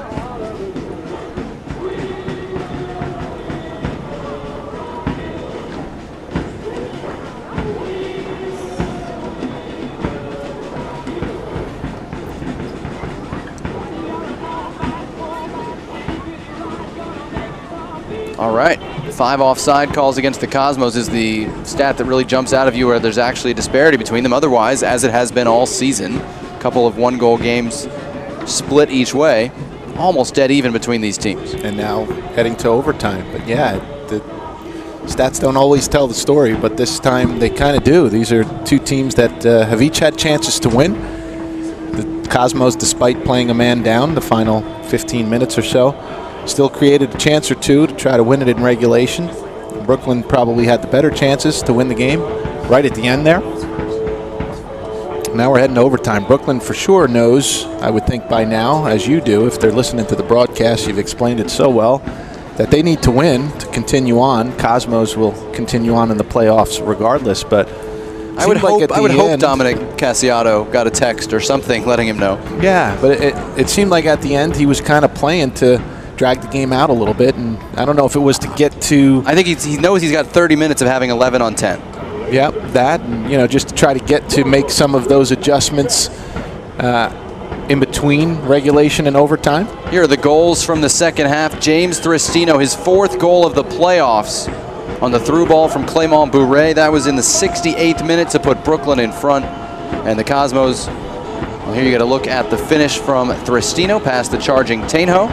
Yeah, it was risky there. You see Tainho came out with his arms at his side. If he was lucky or unlucky to get a touch of it with his arms, he was well outside his box. 7 minutes later, Zaire Bartley stopped from close range by a brave Mike Bernardi, but slots home the rebound to tie it. And that's what got us 1-1 to overtime. It had been an interesting call there. It would have certainly been a handball outside the box, and Tainho was actually already on a yellow card, so he would have been given his 2nd yellow card. He would have been out of the game. Yeah, going back to the goal, yes. Yeah. He would have been tossed, but if he stopped a goal, it might have been worth it. They could have subbed in a goalkeeper. You got 7 subs. Here's the best chance to win it for Brooklyn. Siobhan John Brown stopped by Tainho with a low left palm. And then pouncing on the rebound. There it is again. Pretty quick to his feet, beating the Brooklyn Italian player to the rebound there. Huge save from Tainho. Big sub for the Cosmos as we start overtime. Danny Jatella subbed out, and Alexis Villela will play center mid alongside Ryan Adelaide. 2 center backs playing center mid for the Cosmos B as they start overtime with 10 players against Brooklyn's 11. Trying to get the conference title officially under their belt. They'll be in the Northeast Region playoffs on Wednesday night regardless as a reward for their regular season, but they don't want to lose their first NPSL game of the year, and they'd like to take a trophy with them as they move on. Yeah, Jatella was really going box to box a lot there, covering a lot of ground after playing 120 minutes a few days ago. And that, I mean, maybe you don't do that if this is your season on the line, but Jatella's going to play Wednesday night with no Rafa Garcia. He's going to be even more important. Maybe you need his legs. Oliver Bennett, that stoppage time sub in, really let himself down as he tried to find John Brown at the back post. Brooklyn used 3 subs in regulation, and I haven't noticed any new faces on the field yet as we start overtime. Again, 2 15-minute periods, regardless of score. If they're still tied after 120 minutes of soccer, we would have penalty kicks to decide the North Atlantic Conference title. I'm Jonathan Yardley. He's Sal Rosamilia, former All-America goalkeeper on this field when it was in slightly different condition. Long ball here for Argeri.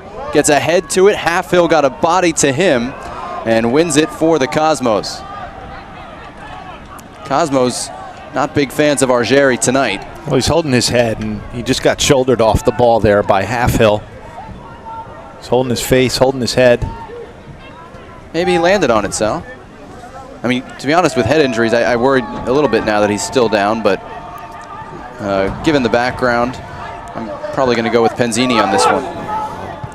Yeah, that was recovered really quickly there when the ball came toward him. Didn't see him at all. So Cosmos would have flipped their you-know-what had he scored a go-ahead goal for that. And while he was on the ground, one of the Cosmos player was trying to help him up, and he swatted him away. Took his hands off his head that he was holding and swatted him away. So popularity contests aren't going to go to Argeri tonight. Good player. Bartley passed that one across the sideline, trying to get it to Barajo. It'll be a Brooklyn throw. 93rd minute. This is overtime, not stoppage time, in a 1-1 game.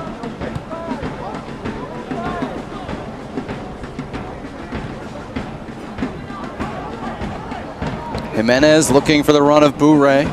Penzini heads away right into the path of Bennett. Bartley pushed him down, then drew his hands back, and Bennett able to win it back. Physical play picking up on both sides, in part because the Cosmos are having trouble catching a team with younger legs and with the man advantage.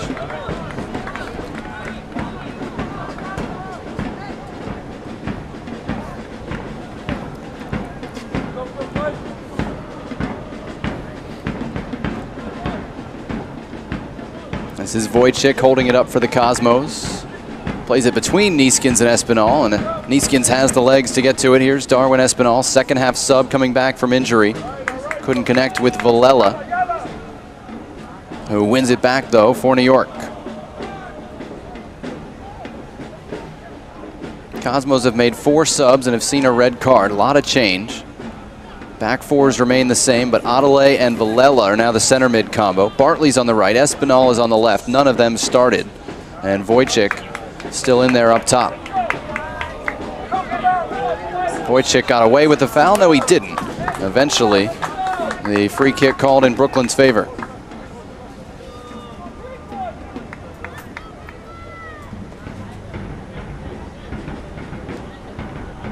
Down to 10 men. It's not quite the same energy the Cosmos had in extra time on Wednesday night when they were the fresher team. They were the attacking team.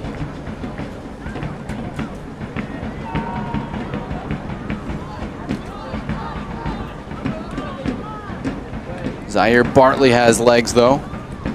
Pass was behind Villela. Time. Bourret. Argeri. Adelaide dove into a tackle, and Argeri's got a reputation now. He's not getting that call. Barajo able to go forward. Bartley ahead of him. Good run by Zaire Bartley. He's onside. Zaire Bartley into the penalty area. Tries to cut it back, and Bernardi out of the box with his feet to win it for Brooklyn. That could have been it. And really good defending by Brooklyn in the end. It sure was. It was a great timed run by Bartley. Got behind the defense and then tried to pull it back at the top of the box, but really read well by Bernardi, as we'll see the tail end of it here. It's a good timed run by Bartley. Perfect ball played through by Barajo. Just didn't have an angle to get the shot off here, but look at that read by Bernardi. And you could tell as soon as Bartley was making his touch on the ball, he slows down to do it, right? You almost have to. And Tayeb closed space by staying at full speed there. And then when the pullback came, he was equal to it.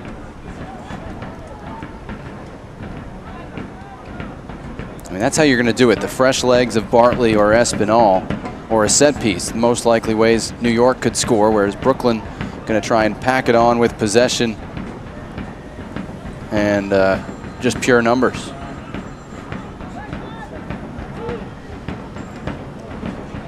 Alexis Villela carrying forward, 20-year-old now. Seen him as a center back, seen him as a left back, seen him as a D-mid occasionally, so he has played here before. Espinal tried to play a 1-2, didn't get enough on it. It's read by Olafsson for Brooklyn. Couple of hard tackles, one by New York. Adelaide got the second one. And the Cosmos will possess at the back.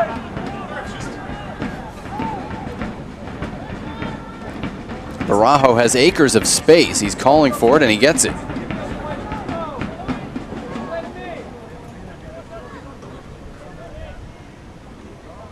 This is Espinal, quickly closed down. Nice cut by Cella, whose name we've called very rarely. Looking for Argeri. Penzini gets into his space and takes it away for the Cosmos. Alejandro Penzini, former Brooklyn Italian himself.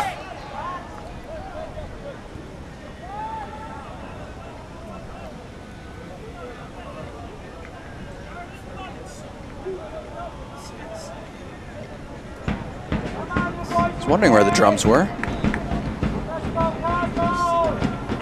Arms get tired in overtime. I mean, are you 120 minutes fit? This is when we find out. Barajo to Wojcik. No reason for him not to have the shot. It was blocked by Olafsson. Villela with the right, drives it low, and Bernardi down to it. Don't know if it would have gone in or not, but a couple of reasonable efforts for the Cosmos. Yeah, may have caught the post, and Zaire Bartley was waiting at the far post. If there was a rebound or a deflection from Bernardi, if he wasn't able to hold it, but Bartley's there at the far post. We'll take a look here. Villela gets some steam going towards the goal. It's either going to hit the post or tuck just inside, and just out of the picture to the left there is Bartley waiting for a rebound that never came.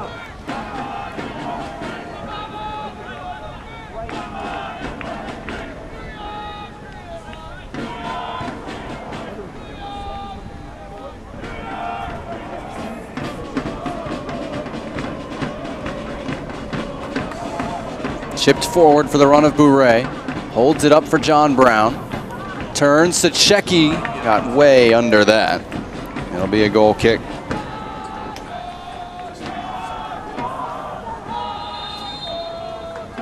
Another sub coming for Brooklyn here. 99th minute. No referees board tonight, so they have to yell to the far side to say who's coming out. If it's coming out. Okay, let's say if it's the Checky, he doesn't want to come out.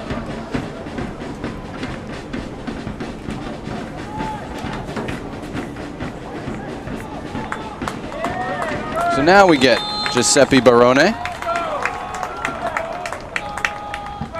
He scored the first goal in the Open Cup win for the Italians. Rasmus Hansen, his teammate at LIU Brooklyn, had the other two.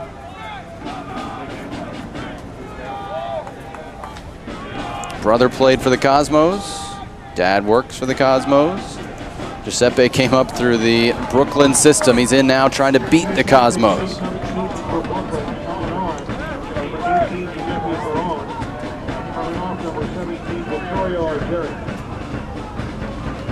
Over in the Keystone Conference Final, it's 1-1 after 120 minutes, so Motown and Westchester United will go to penalty kicks for the second time this year. Westchester United won a U.S. Amateur Cup game in penalty kicks. I think it was a Region 1 semi, if I'm not mistaken, in the spring. And your nails are now all the way down, down to the knuckles. I got no butterflies. I'm focused on green and blue. Joey, you got legs. Joey, you got legs. Barone looking for John Brown. Offside flag came up as he brought the ball down, and he holds a hand up in apology. Yeah, with the pace he has, he really doesn't need to cheat at all. He can be a yard onside and still, on that ball over the top, have plenty of time to run behind the defense and get onto the ball. Wojcik going to make a very slow walk to the sideline. Nope, now he's going to jog. Well, he's put in a great effort. Hadn't had a lot of touches in the final third. That shot there that was blocked a couple of minutes ago, maybe his close opportunity, other than a couple in the first half that he took down really well with his chest. Had some early chances, and then just a lot of good work that almost went unnoticed for the bulk of the game for Wojcik. Some fresh legs coming in. Headed on by Bartley. Reese Dalton is the sub. He tries to close down Cella, and Brooklyn able to get it away.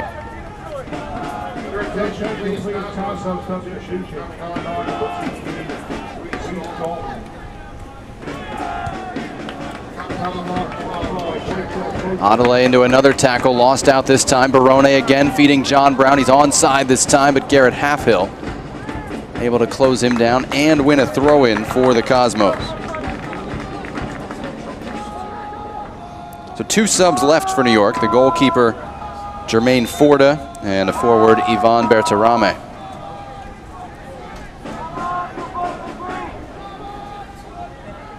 And everybody except the back four and the goalkeeper have been replaced.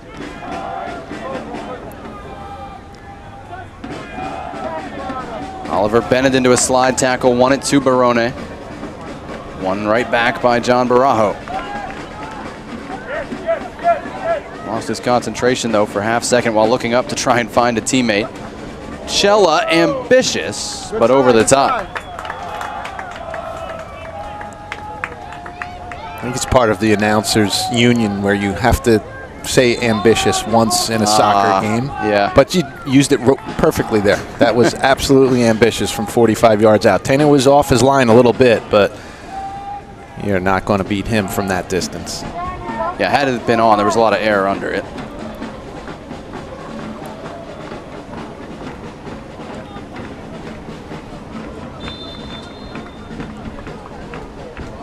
"103rd minute, we're going to 120.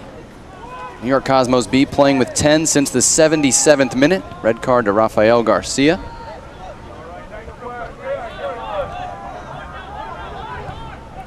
Benzini backward to Tainho on a bounce.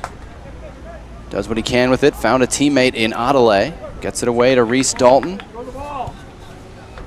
Does have a goal on the year for the Cosmos. Dalton, 22-year-old from Australia.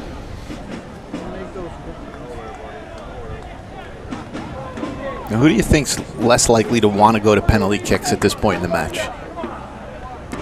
I think Brooklyn does not want to go to penalties just because you're up a man for all of overtime. You think you should get a goal. That's exactly what I'm thinking, but at times I don't think they're pressing the game enough here. They need to win this match here tonight. I don't think you want to leave it up to chance for a coin flip in penalty kicks.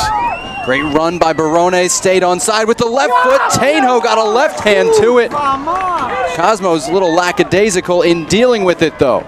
Oliver Bennett still going. I'm not sure what Halfhill was thinking there. He should just blasted that out of danger.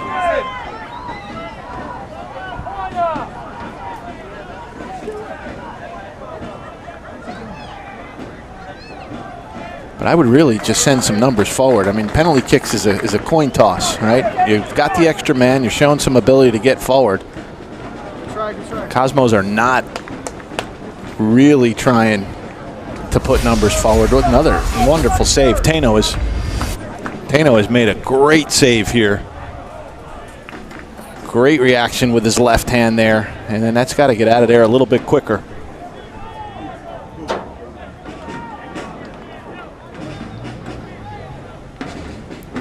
And Tainho on that play there, you see he grabbed a little bit at the hamstring. He's stretching it out now. It was a brilliant save to keep this game tied here in overtime. Well, we told you they had a goalkeeper sub available. We didn't expect to see Jermaine Forda. He hasn't played this year. And remember, Tainho was not the starter at the beginning of the year as well, but it was an excellent reaction save. And we've seen that a couple of times here in the second half, and now in overtime. We'll take another look again. Giuseppe Barone new into the game for the Italians, but we see that there, and then if we can catch him from behind, he was grabbing at it. This is not a time-wasting tactic at all, and I don't think this is. I don't want to guess, but it's hot, it's humid. You know, it's the type of conditions that you might get some cramping. Hopefully, that's all it is for the Cosmos and for Kevin Tainho. But he's made some wonderful reaction saves here tonight to keep this game 1-1. He's been alternating backup goalies. Carlos Mendez, who's dressed in the 18 behind Tainho. Hector Guerrero, we've seen one game, Jermaine Forda the next, so it's almost happenstance that Jermaine Forda is on call tonight. But Tainho going to try and stay in here as we are at the end of the first overtime, but have a little bit of stoppage due to the injury. Yeah, we're already 30 seconds into stoppage time. And probably have another 30 seconds at least, if not more. Stoppage time brought to you by Eric Stover. I'm not sure why Taino's taking the goal kick here with the right foot that he was just grabbing at the hamstring, but he just hit it 65 yards. That's a good training step. So hopefully he's okay. I would have gone short. Maybe just a cramp then. 15 minutes remain in overtime between the New York Cosmos B and the Brooklyn Italians. 1-1 through 105 minutes of this North Atlantic Conference final.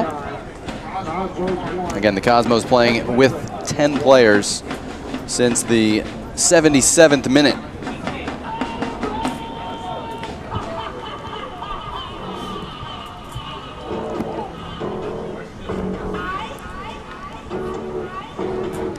Mid-Atlantic Conference final was decided earlier today. FC Frederick upsetting FC Baltimore 2-1. And we're a little bit distracted up here because Westchester United and FC Motown are in penalty kicks at the moment. We're a little distracted. The folks with me, Michael Lewis is distracted, I promise.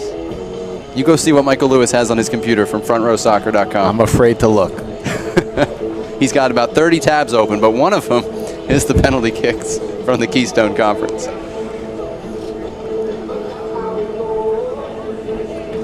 Got to give Michael Lewis credit. I mean, Red Bull's playing tonight. NYC is playing tonight, both in MLS action. And Michael Lewis is at Rocco B. Camiso Soccer Stadium watching the New York Cosmos. Michael Lewis doesn't miss playoff games.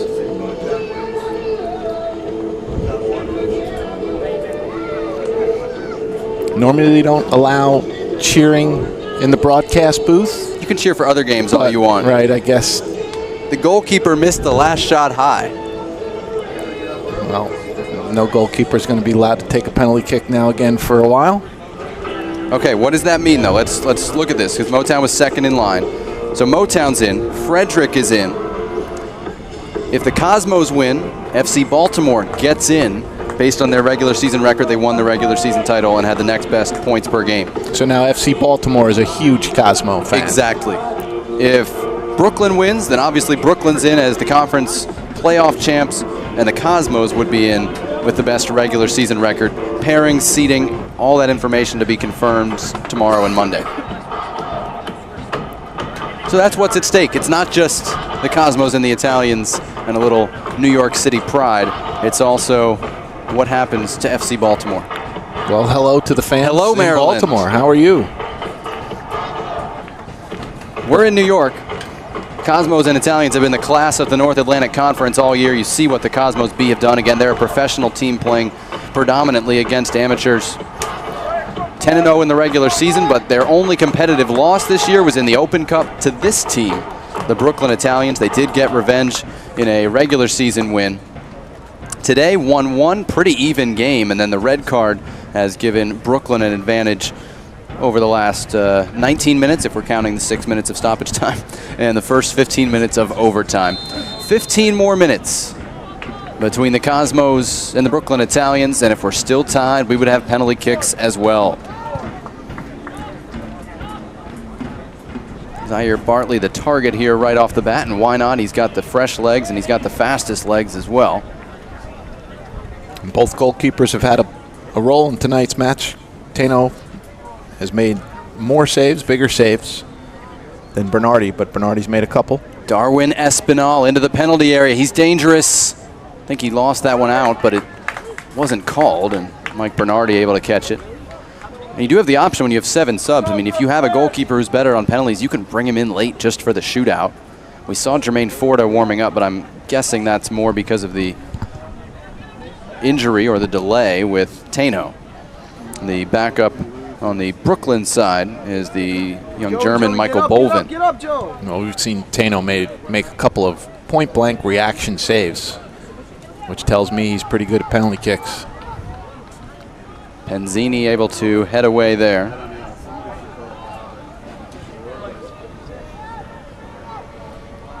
There's Oliver Bennett, got to his right foot for the cross. It was over Halfhill, but Nieskin's alert to it. Cella keeps it central. Barone out wide. Come on, Louis. Nice ball. Ewell to the back post, almost fell to Sachecki. Nice ball, Louis. Nice ball. Tano beat John Brown to it, but that was dangerous. There's a good ball from Ewell. Another player down. Inside the 6 for the Cosmos. I think that's, I was going to say it's Halfhill, but it's not. I think it's Barajo.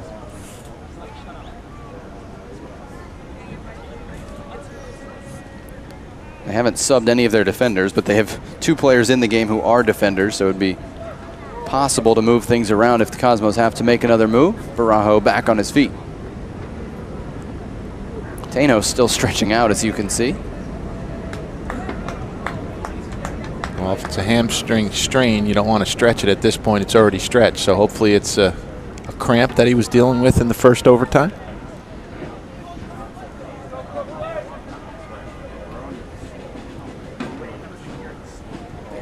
If the referee drops it to you, I don't think you wait for the other team to come in, even if you're down to 10. Taino rolls it out to himself. Now the Cosmos are gassed. It's hot, it's humid, it's cooled off a little bit, but they played 120 on Wednesday. And they've played a lot of minutes here tonight, a man down, on a really wide, long field too. So Bartley up top by himself now, defending the ball, number 17. Dalton is on the right. Villela Adelaide in the middle, Espinal on the left. That's a good move getting Bartley there, because he's got more ability than anybody the Cosmos have on the field to go 1 against 2 or 3 with his pace to try to create something. Did a good job coming out of the midfield and being real dangerous since he's been on, but in this formation, playing a man down, that's the right spot for him. Turn by Villela to get out of trouble. Gets it to Bartley. A couple of the youngsters on this Cosmos team. I know we think of them as professionals, but Bartley and Villela are both 20. They give up a couple years on almost everybody on the Brooklyn roster. It's always been a trait of the Cosmos to have a good mix of veterans and young players, always replenishing the quality on the field.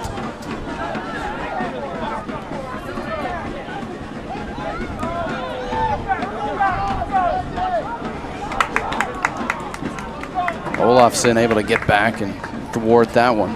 Espinal tried to go with the outside of his right foot, looking for Dalton. Instead, maybe had an easier play. Scoreboard never stops, Sal. Laredo Heat are down 2-0. Unbeaten all year, hosting the Lone Star Conference Final. That's the 1 seed overall in the country. Yeah. And there's no lucky loser status for them. Which would help the Cosmos if they can get through, walking it down the road, when you go overtime in the first 2 games, I'm not really worried about home field in the national final. Now, you've given every possible scenario. All I'm saying is it's a scenario where they can have home field through the championship match, possibly.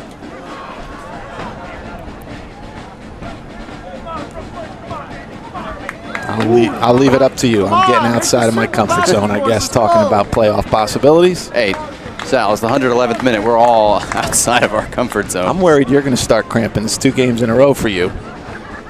Vocal cords are good to go. Eyelids, another story. Neat footwork by Espinal. He and Bartley not on the same page. Release! Release!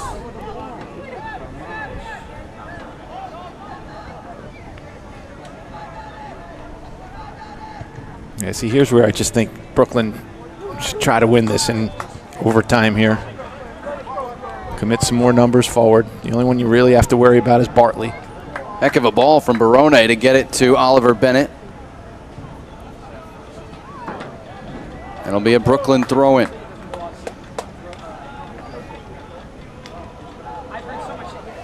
Jimenez chipping it into the box. Bourret got a head to it, but sent it the wrong way.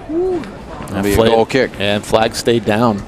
2 Brooklyn players were all alone in the box behind all defenders. If that plays any indication, France is in for a long day tomorrow. It's both French players. It's Bastille Day. Come on.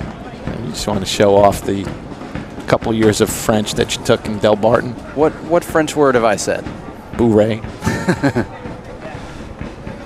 Clément.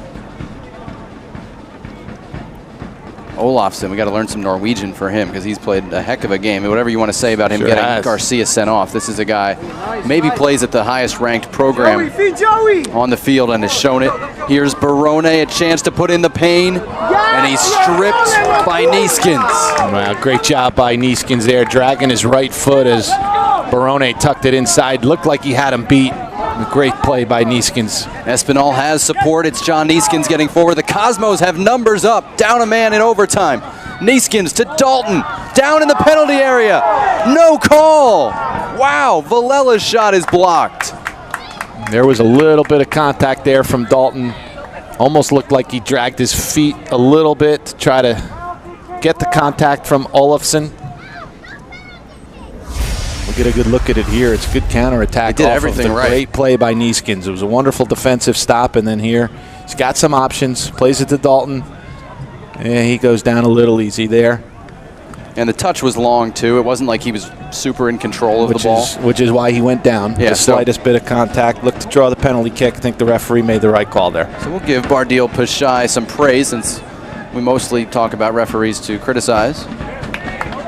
Got that one right. Adelaide committed to that and won it with a little shove from John Brown. If VAR was in play, they would only look at it. Yeah. They'd take a check, but they'd only look to get a stoppage if there was a clear and obvious error of the call, and there's no clear and obvious error there.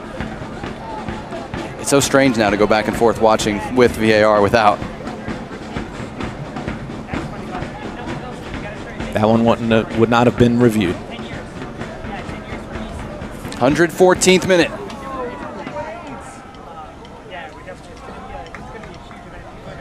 Giuseppe Barone sends in the cross. Taino came for it and caught at the near 6. Brooklyn has made some changes in this match, and the guys that they've brought on have really had a pretty big impact. Right, John Brown, Barone's done some good things.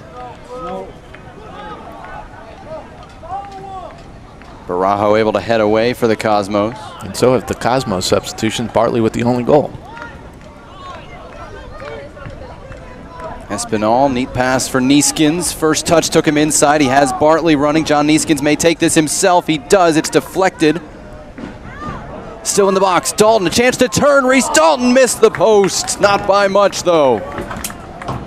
Couple of chances for Reese Dalton to stun Brooklyn with the Cosmos down a man. And they've gotten dangerous now the couple of times here in the last few minutes that Neeskens has gotten forward. He's created good things both to Dalton. This time he gets the shot off, just misses the post. Bernardi nowhere really near it. Maybe he knew it was going wide, but if that's on goal, Bernardi didn't have a chance. I think Dalton was shocked he had enough time to take the shot. Well, Neeskens is getting a second or third wind here in this match, and if he can continue to get himself forward, Cosmos may find a goal in this last 5 minutes.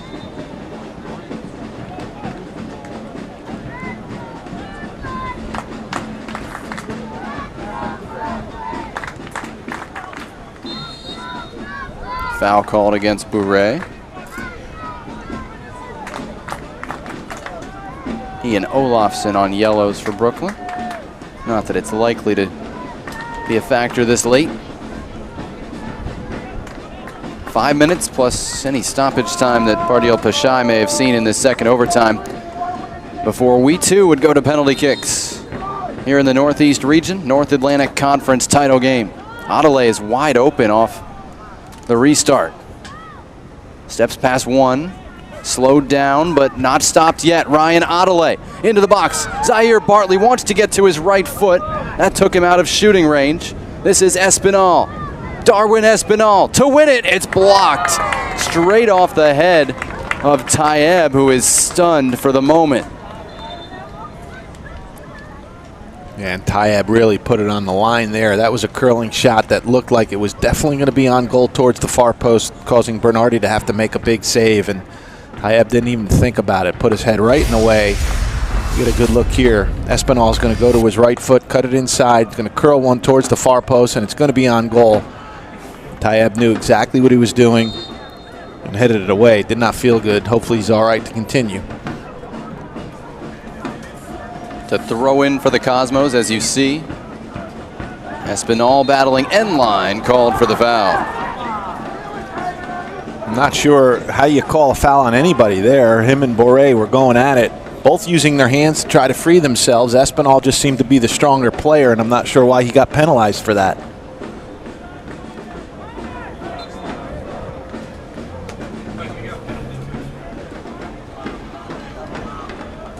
That was used to drive me crazy about Shaq. He'd get called for fouls in basketball. I know it's a long time ago, but just because he was bigger and stronger, why are you penalizing him for that? I'm sure he would agree with you. Tayeb just stunned at the other end, continuing forward. Wants the ball back. Halfhill into the tackle. Won it for the Cosmos. Cella had wisely filled the center back spot for Brooklyn, so they're covered back there. Villela trying to find some space, doing a twist and turn routine to get away from John Brown. It's amazing what the Cosmos have done a man down for a long time. You know, they're not sitting back, not playing for penalty kicks, taking their chances, creating good opportunities, continuing to get Neeskens forward from the left back position. The substitutions have done well.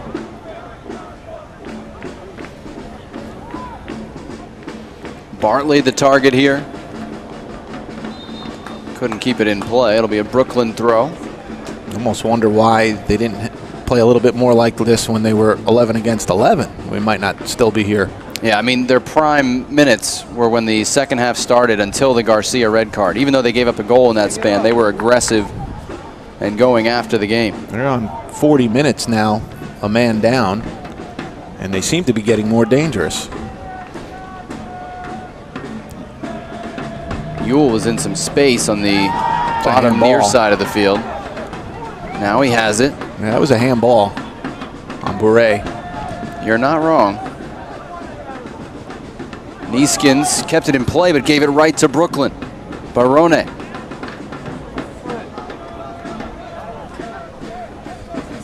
And yes, I'm intentionally pronouncing Barone and Barone differently because that's how Giuseppe says it. In stark contrast to Casey.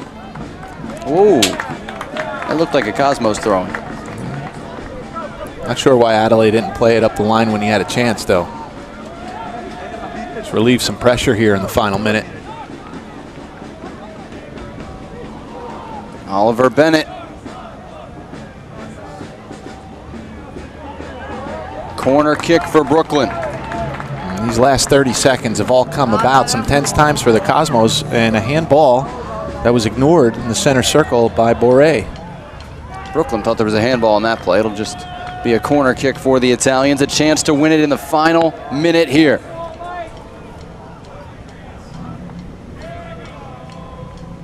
Big guys are up. Olafsson and Tayeb. Bourret delivers. Edge of the 6. Headed up by Halfhill. Bartley only half clears it. Olafsson tracks it down. The big center back goes short for Sacecki. In for Cella. Back post. Cleared away by Penzini. And again, Bartley can't do much with it. Gives away a free kick, but it won't matter. We're going to penalty kicks to decide the North Atlantic Conference title and see if the Brooklyn Italians can keep their season going.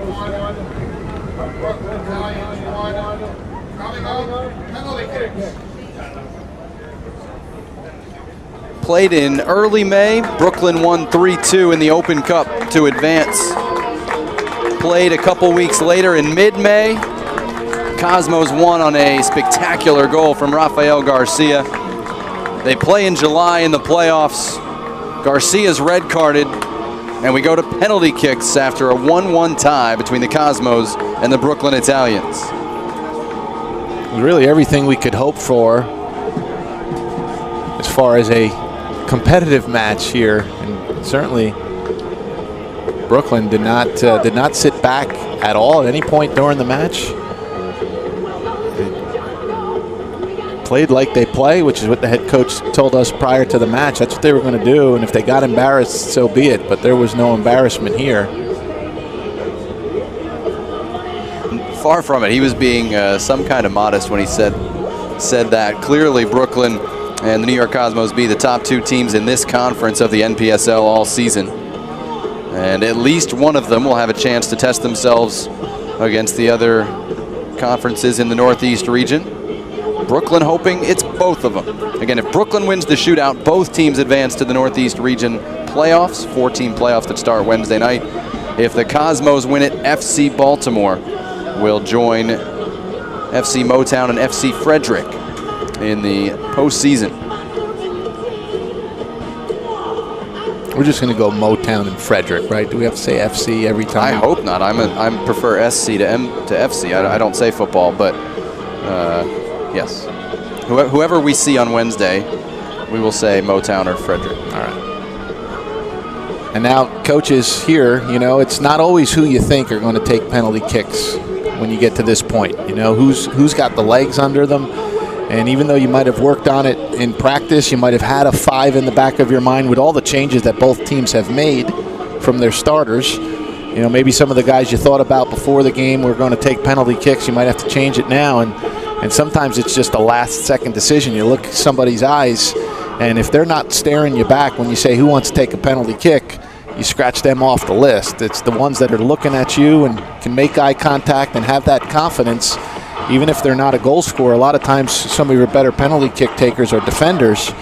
Those are the ones that you put up there, the ones that want to be there in this situation. It's not always the greatest goal scorers. It's not always the forwards who have the calm and who have the desire to really want to step up here and take a penalty kick. We'll see soon enough. All of the players who are eligible are at midfield for the Cosmos right now, and I'm not sure. I don't think you have to name your 5 in a specific order at this point. But one thing Brooklyn does have to do is pick a player who does not shoot, because you have to match the numbers that the other team has. So the Cosmos have 10. Brooklyn can only send 9 field players and the goalkeeper forward. It's a little bookkeeping, but again, if we got to round 10 or 11, it comes up.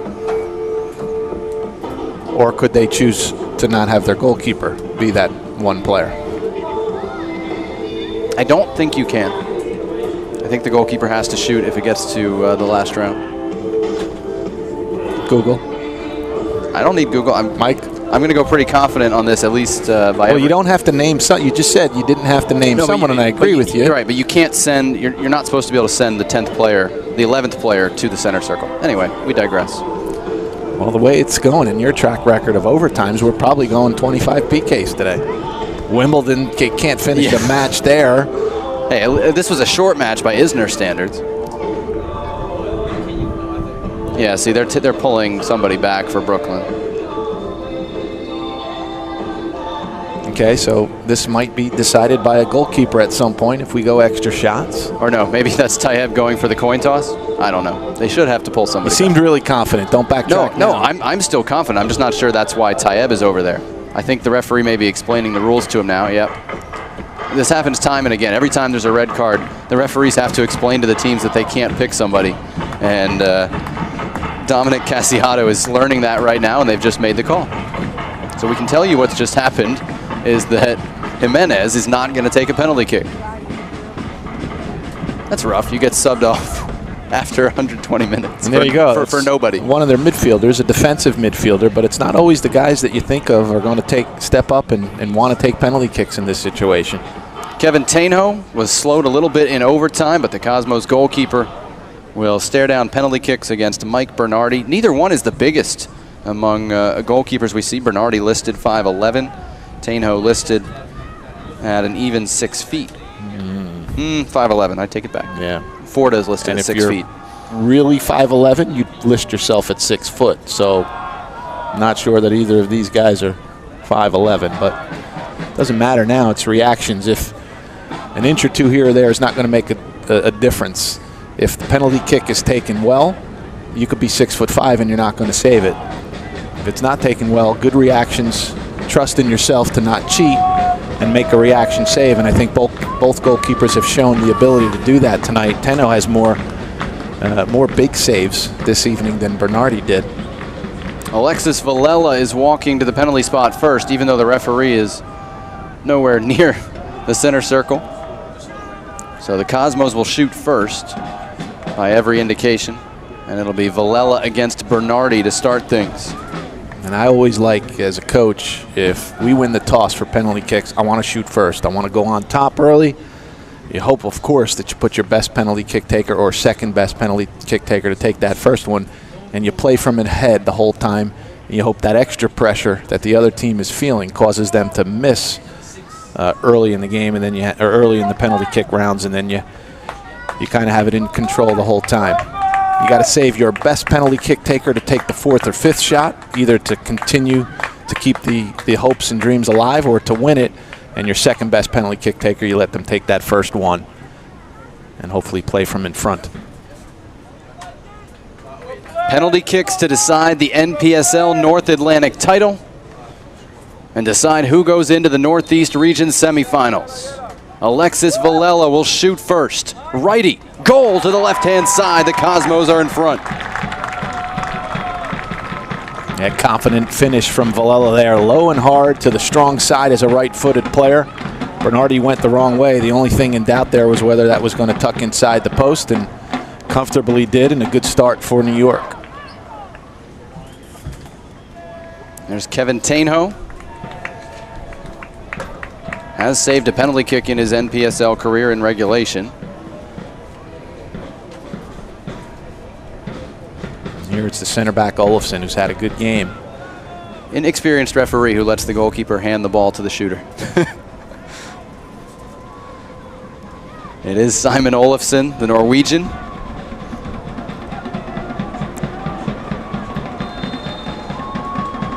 Steps, fires, and scores up top. That is an absolute rocket there from Olofsson. Very confident to hit that as hard as he can and high on Tainho. You can never miss too low, but you can miss those too high. But he was confident as can be and just blasted it as hard as he could. No chance for Tainho, even if he knew exactly where he was going. He wasn't going to come close to saving that. It's a good response from Brooklyn Italians.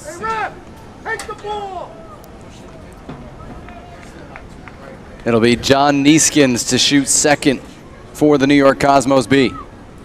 With the left foot.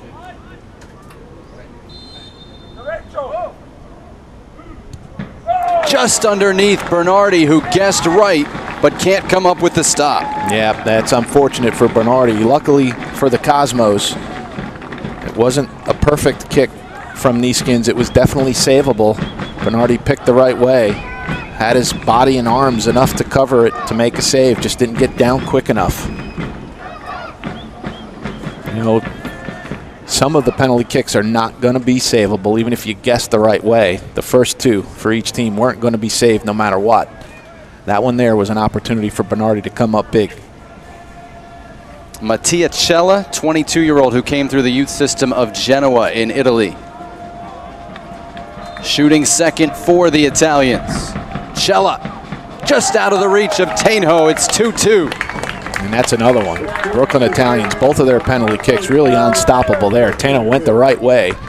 Quick reactions, dove full extension, and still a almost perfect penalty kick from Cella made that unstoppable.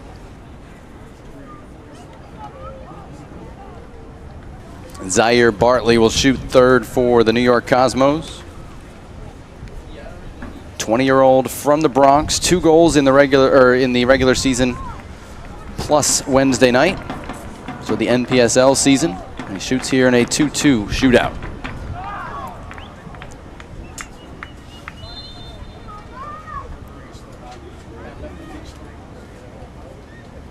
Bartley chips it straight up the gut. Panenka for the 3-2 lead. Calm as you can be there from Zaire Bartley. He saw in the first 2 kicks that Bernardi definitely guessed, knew where he wanted to go, left a split second early. Bartley with a quick run up, really looked like he was going to put some power behind it, got Bernardi to move just early enough, and then just calmly chipped it on goal. You're a goalkeeper, you get Panenka. Does it affect your remaining He's going to do what he's doing. He's not going to stand up the next time. He's going to do it again. If somebody on the Cosmos has the guts to try to do that a second time inside 5 penalty kicks, I think he's going to tip his cap to them. Clément Bourret set up the Brooklyn goal today. Bourret called for stopping in the run-up, and he has to retake. They said his momentum did not continue forward. Yeah, you rarely see that called. I think it was the proper call there. I hate when shooters do this because if the goalkeeper doesn't move, you almost have nothing left. Bourret again. By the skin of his teeth, ties it 3-3. Fine, if you can do that, why wouldn't you do that the first time? You know, when you do that and all of a sudden you look there, you're hoping or they're waiting for the goalkeeper to move, and if he doesn't, you now have no power left to shoot the ball. You can't do anything but just kind of dribble it on goal. But all 3 goals from Brooklyn have been absolutely unstoppable. It's been a heck of a shootout. You'd say 5 of the 6 penalties were very good. Yeah, only one possibly could have been saved, in my opinion, and that was the Nieskins one that went under Bernardi. Darwin Espinal shooting 4th, scoring 4th. Cosmos lead again. Yeah, really kind of pushed Bernardi the other way. It looked like he was going to pass that to the weak side with his right foot, and the last second just kind of opened up his left foot, that hip there, and drilled it into the corner. This will be Tom Sachecki, the 6'4" target forward. 6 goals in the NPSL season for Brooklyn, but just 4 last year for Northern Kentucky. Yeah, at some point, the odds are going to say someone's going to miss, a goalkeeper's going to make a save. 7 out of 7.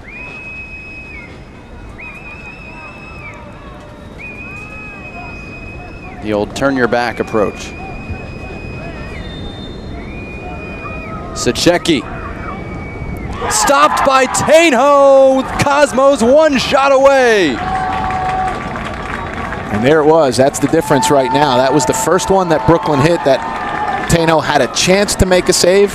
And there he was with the left hand again. We've seen that reaction dive to the left 3 times tonight. Tainho made huge saves with the left hand.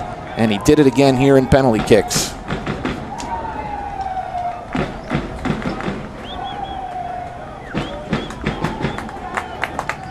Well, this is it here. New York scores, it's over, they win. Jonathan Barajo can put it away. Barajo clinches the conference title. The Cosmos survive and advance again.